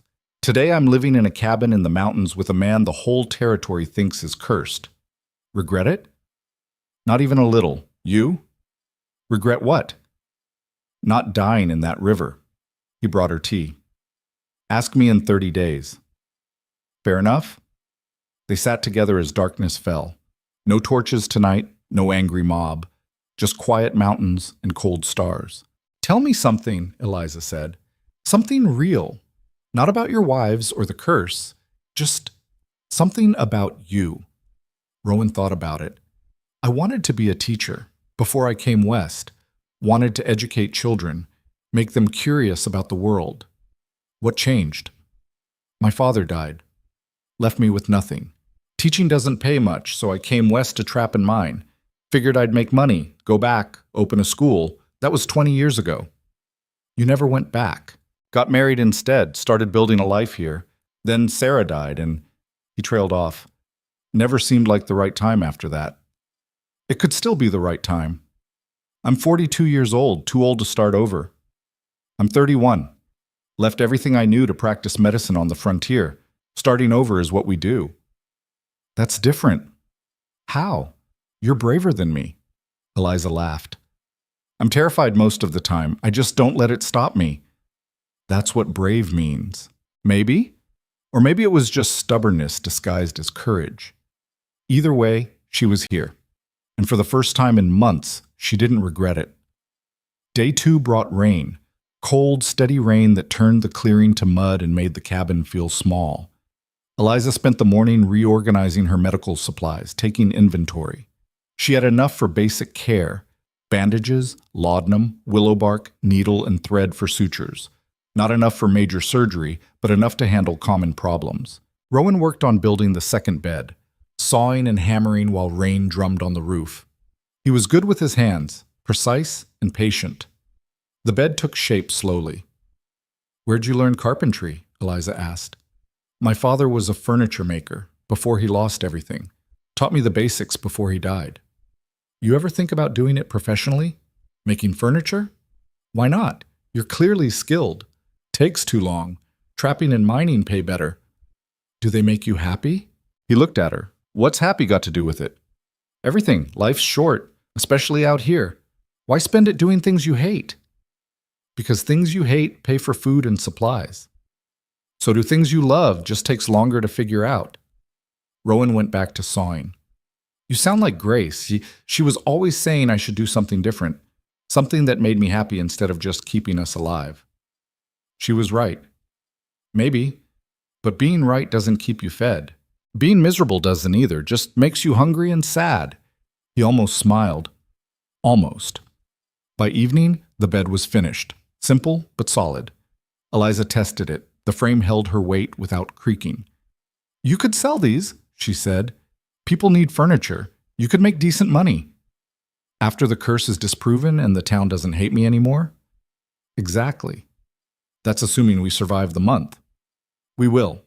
I'm documenting everything, remember? She showed him the log. Day 2. Rain. Both parties in good health. No incidents. Mr. Hale completed construction of second bed. Dr. Crow organized medical supplies. No visitors. Riveting reading, Rowan said. It's evidence. That's all that matters. Day 3 was clear. Eliza walked the property, examining the graves. Each one had a wooden cross with a name carved carefully. Sarah Hale, Anne Hale, Catherine Hale, Mary Hale, Elizabeth Hale, Rebecca Hale, Grace Hale. 7 women who'd lived and died here. 7 tragedies that had nothing to do with curses and everything to do with life's basic cruelty. I should have maintained them better, Rowan said behind her. The graves. Some of the crosses are rotting. We can fix them, if you want. I do. They spent the afternoon repairing the crosses. Rowan cut new wood where needed. Eliza helped stabilize them, packing rocks around the bases. It felt important somehow, honoring these women properly, showing they'd existed as people, not just victims of some imaginary curse.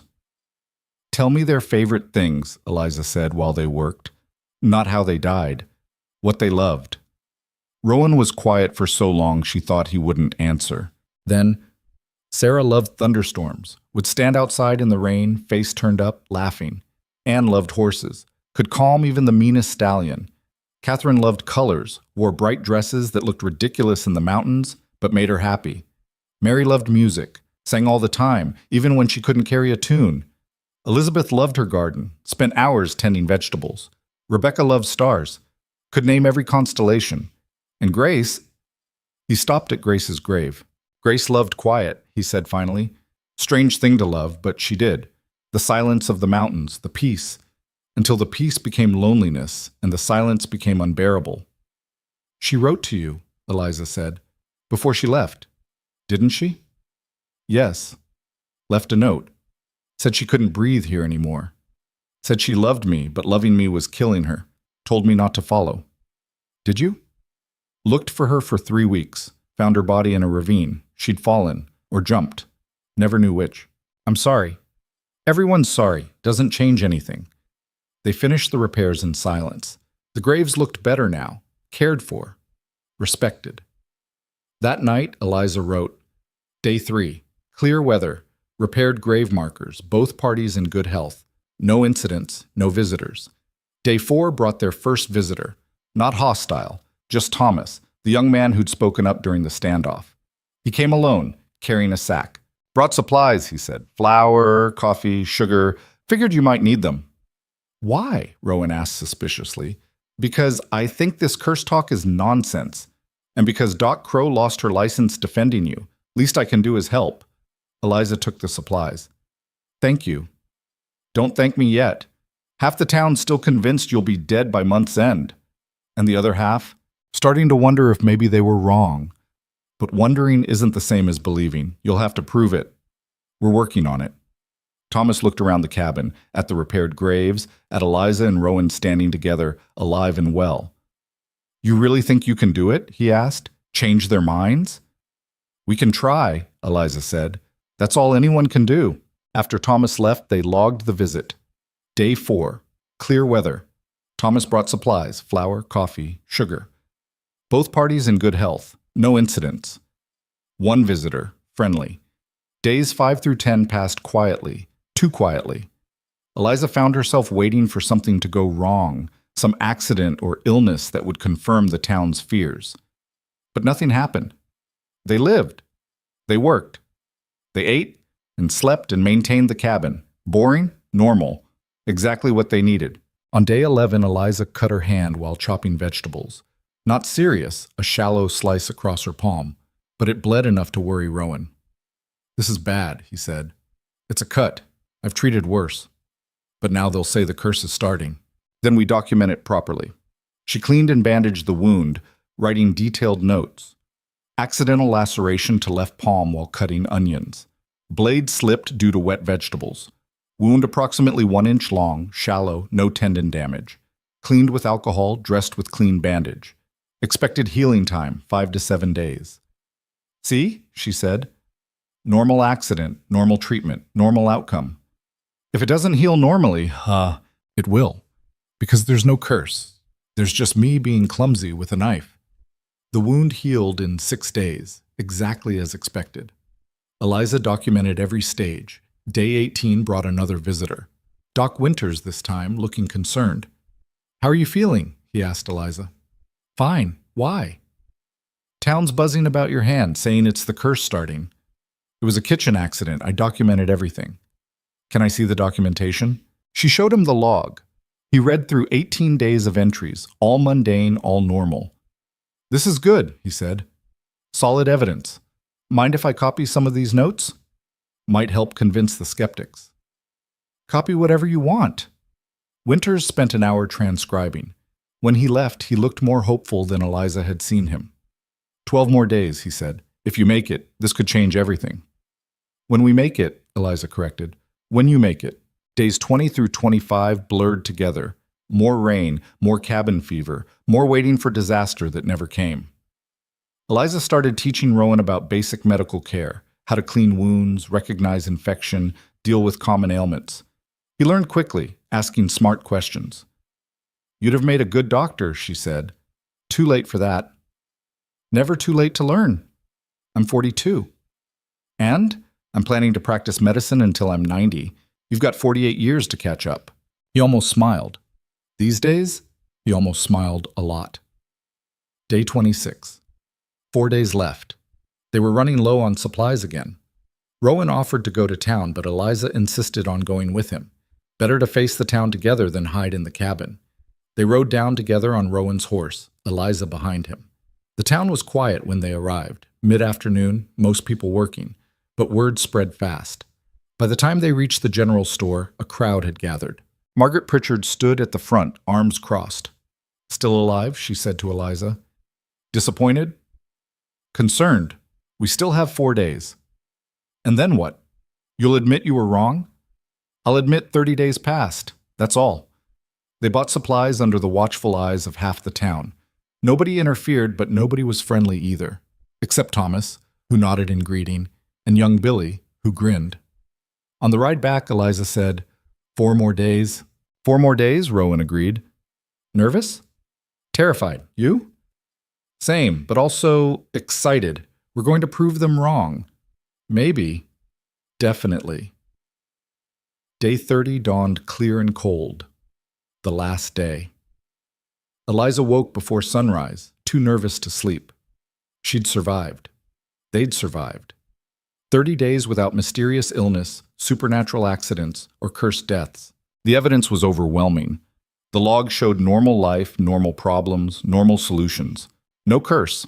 Just two people living in a cabin, same as anyone. She wrote the final entry. Day 30, clear weather. Both parties in excellent health. No incidents. 1 month completed without any supernatural occurrences. Curse theory disproven through documented evidence. Rowan read it over her shoulder. Think they'll accept this? Some will, some won't. But we did what we set out to do. Which was? Survive. Prove we could live here normally. Show that fear was wrong and evidence was right. And now? Now we see if it mattered.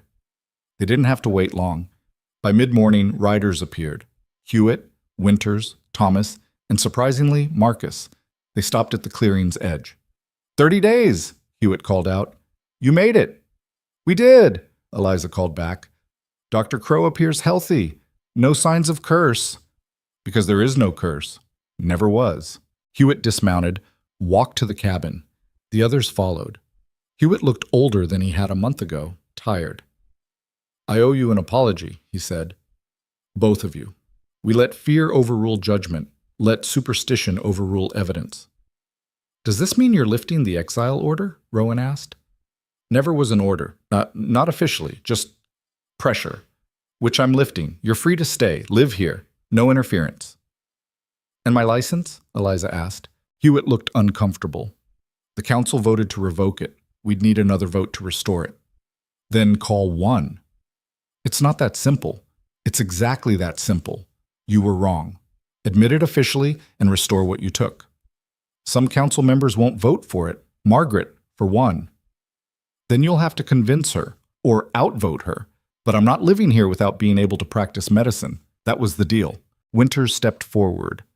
I'll sponsor a motion to restore Dr. Crow's license. We have new evidence, 30 days of documented proof that there's no curse.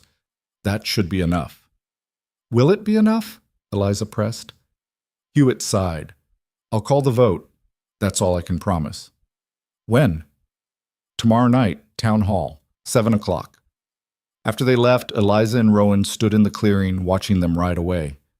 Tomorrow night, Rowan said, back to the town hall where this all started. Full circle.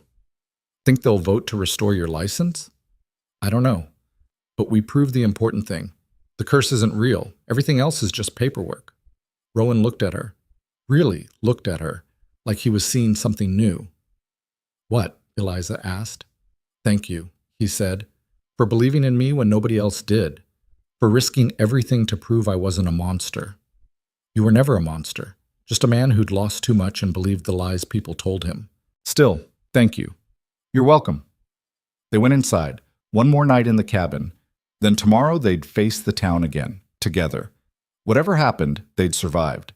And survival, Eliza was learning, was sometimes the greatest victory of all. The town hall was packed again. Seemed like everyone in Black Ridge territory had come to watch the council vote on whether to restore Eliza's medical license. She sat in the front row with Rowan beside her, the ledger documenting their 30 days laid out on her lap, like evidence at a trial. Mayor Hewitt called the meeting to order. The same 5 council members sat at the front: Hewitt, Marcus Webb, Samuel Garrett, and 2 others Eliza barely knew. All men, all looking uncomfortable. We're here to discuss Dr. Crow's medical license, Hewitt said, which was revoked 30 days ago based on concerns about her association with Rowan Hale. Dr. Crow proposed an experiment, 30 days living at Mr. Hale's cabin to prove there was no curse. She survived those 30 days without incident. Doc Winters has filed a motion to restore her license based on this evidence. Objection. Margaret Pritchard stood. 30 days doesn't prove anything. The curse could still manifest later. How much later? Eliza asked. A year? 10 years? At what point does absence of evidence become evidence of absence? Never. Curses don't work on schedules. Convenient. So no amount of time living peacefully will convince you. Not when 7 women are already dead. 7 women who died of documented natural causes over 15 years. We've been through this. Your documentation doesn't change the fact that they're all buried up there. No, Eliza agreed. It doesn't. Because documentation deals with facts, not feelings. And the fact is, Every death has a rational explanation. Fever, accidents, childbirth complications. Nothing supernatural. Doc Winters stood. I'd like to present additional evidence. With the council's permission. Hewitt nodded. Winters pulled out papers, thick stacks of them. These are mortality records for Black Ridge Territory covering the last 20 years. I've cross-referenced them with similar frontier settlements. The death rate for women of childbearing age in isolated mountain communities is approximately 12% per decade. Mr. Hale's 7 wives over 15 years represents a rate of about 14%. Higher than average, yes, but well within statistical probability when you account for the isolation of his cabin and limited access to medical care. Numbers don't mean, Margaret started. Numbers mean everything, Winters interrupted. They're the difference between superstition and science, between fear and fact. And the facts say Rowan Hale is unlucky, not cursed. My sister is still dead, Martha Keene said from the audience. Her voice shook. Elizabeth, dead from a snakebite that could have been prevented. I'm sorry, Rowan said, turning to face her. Truly, I saw that snake. I should have killed it immediately. I didn't. That was carelessness, maybe even negligence. But it wasn't supernatural. What's the difference? She's still gone. The difference is I can prevent carelessness. I can be more careful, more attentive, more responsible. But I can't prevent a curse. If you believe I'm cursed, then there's nothing I can do. I'm doomed, and so is anyone near me. But if you believe I was careless, then I can change. I can do better. There's hope in that. Martha sat down, tears streaming. Someone handed her a handkerchief. Samuel Garrett spoke up. I've been thinking about this for 30 days, about what we almost did. We almost killed a man and a woman because we were scared, because we wanted someone to blame for tragedies we couldn't control. That's not justice. That's mob violence. It's protection, Marcus said. Protecting the community from danger. From what danger? A man living in his own cabin? A woman practicing medicine? Samuel shook his head. The only danger was us. Our fear. Our superstition. You're young, Marcus said. You don't understand. I understand enough. I understand we let fear make us cruel, and I won't do it again. Hewitt raised his hand for quiet. The question before us is whether to restore Dr. Crow's medical license. She's presented evidence that the curse theory is unfounded. Doc Winters has provided statistical analysis supporting this. The question is whether this evidence is sufficient. It's not about evidence, Margaret said. It's about judgment. Dr. Crow showed poor judgment by defending Hale. That alone should disqualify her. Poor judgment? Eliza stood. I saved a man from drowning. I provided medical care to someone who needed it. I challenged superstition with facts. If that's poor judgment, then I'm guilty, but I'd do it again. Even knowing what it cost you? Especially knowing what it cost me, because the cost of staying silent would have been higher. A man would be dead. Fear would have won, and this town would have continued believing lies instead of facing truth. Truth, Margaret repeated. You're so certain of your truth. But what if you're wrong? What if there is something unnatural about Rowan Hale? What if the curse is real and you're just too arrogant to see it? Then I'll die proving you wrong. But I don't think I will. Because I've spent 30 days with Rowan Hale. I've seen how he lives, how he grieves, how he carries the weight of 7 losses like stones around his neck. There's nothing supernatural about him. He's just a man who suffered too much and believed he deserved it. She looked at Rowan. He was staring at the floor, shoulders tense. The tragedy isn't that 7 women died, Eliza continued. The tragedy is that we blamed their survivor instead of helping him grieve. We turned loss into curse, made him a monster instead of offering compassion. That's the real crime here, not supernatural evil, human cruelty disguised as protection. The hall was silent. Hewitt cleared his throat. The council will vote. All in favor of restoring Dr. Crow's medical license? Samuel raised his hand immediately. Hewitt hesitated, then raised his. A third council member, the quiet one, raised his slowly. 3 votes. They needed 4 out of 5. The 4th council member looked at Margaret, then at Eliza, then raised his hand. 4 votes. Motion passes, Hewitt said. Dr. Crow's medical license is restored, effective immediately. Relief flooded through Eliza. She'd won. Not just her license back, but something more important. Proof that evidence could triumph over fear, that facts mattered more than superstition. This is a mistake, Margaret said. When she dies, if I die, Eliza said, it'll be from natural causes, same as everyone else. And you'll have to live with knowing you were wrong. We'll see. The meeting dissolved. People filed out in clusters, talking in low voices. Some looked relieved. Others looked skeptical. Most looked confused, like they didn't know what to believe anymore. Winters approached Eliza. Congratulations, you earned this. We earned it. Your statistics made the difference. Your courage made the difference. I just provided numbers. Thomas joined them, grinning. You did it. Actually did it. We're not done yet, Eliza said. Half the town still thinks we're doomed. Half is better than all. Give them time. They'll come around. Will they? Some will, some won't. But that's always true. Can't please everyone. Outside, the night was cold and clear. Stars filled the sky like spilled salt. Rowan stood by their horse, waiting. Ready to go home? Eliza asked. He looked at her. Home. Strange word for it. What else would you call it? A cabin, a place. But home? He shook his head. Haven't had one of those in a long time. Then maybe it's time to start. They rode back together through the dark. The trail was familiar now, even at night. Eliza had learned its curves and climbs, where rocks jutted and where mud pooled. A month ago, she'd ridden this path in fear and desperation. Now it felt like coming home. The cabin was dark when they arrived. Rowan lit lamps while Eliza started a fire. Domestic rituals they'd developed over 30 days. Easy, comfortable, almost normal. What happens now? Rowan asked, echoing his question from earlier. Now? We live. You build furniture, I practice medicine, we prove every day that there's nothing cursed about this place. And if people don't come, if they're still too afraid, then we go to them. I'll make house calls. You'll deliver furniture. We'll force them to see us as people, not legends.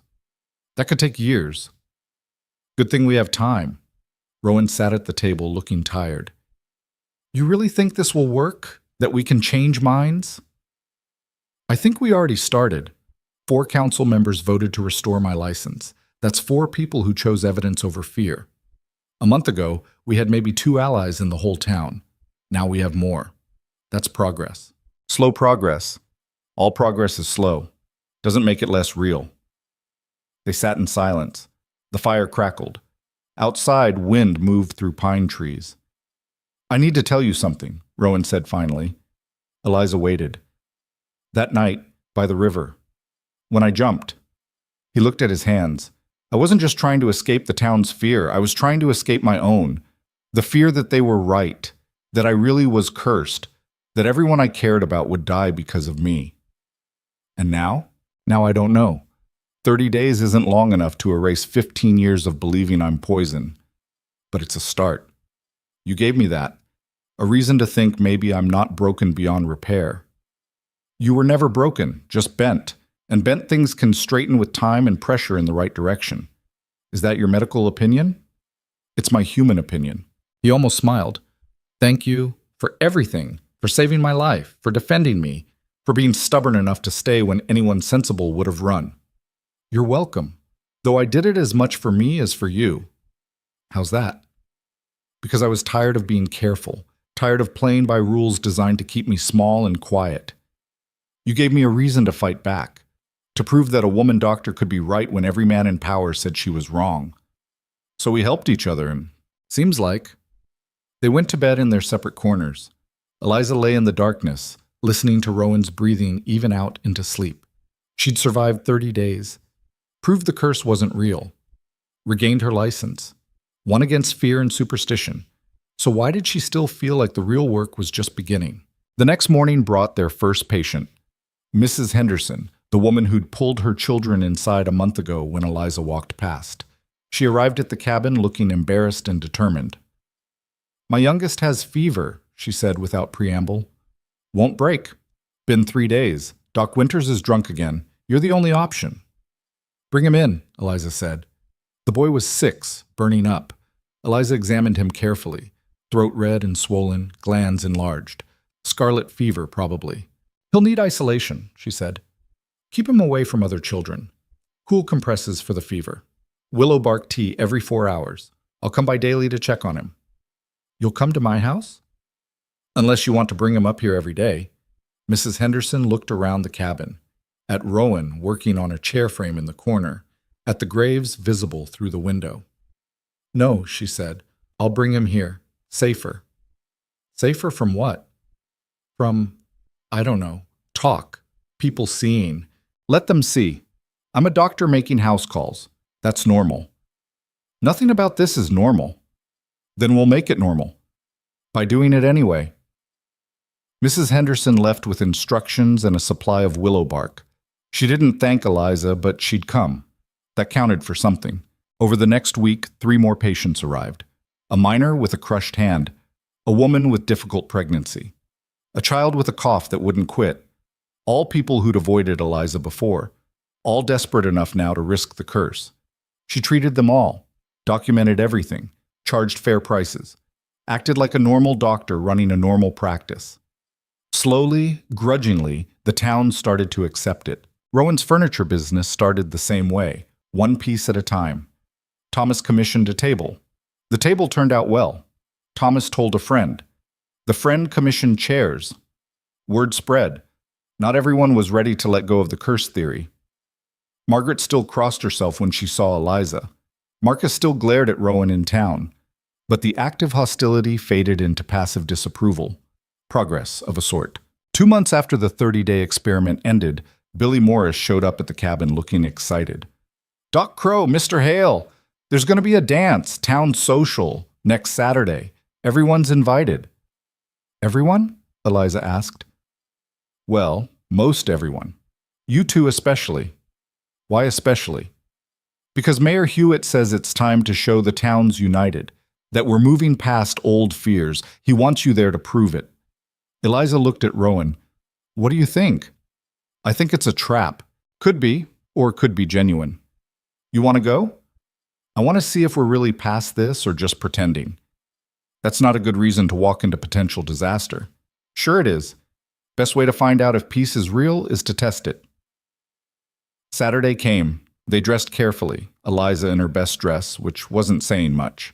Rowan in clean clothes, beard trimmed. They looked almost respectable. The dance was held in the town hall, where the council had voted to exile Rowan, then voted to restore Eliza's license. Full circle again. When they entered, the room went quiet. 50 people stared. The musicians stopped mid-song. Then Thomas walked over, hand extended. Glad you came. Can I get you drinks? The music started again. Conversations resumed. Not everyone looked friendly, but no one looked openly hostile either. Mayor Hewitt approached.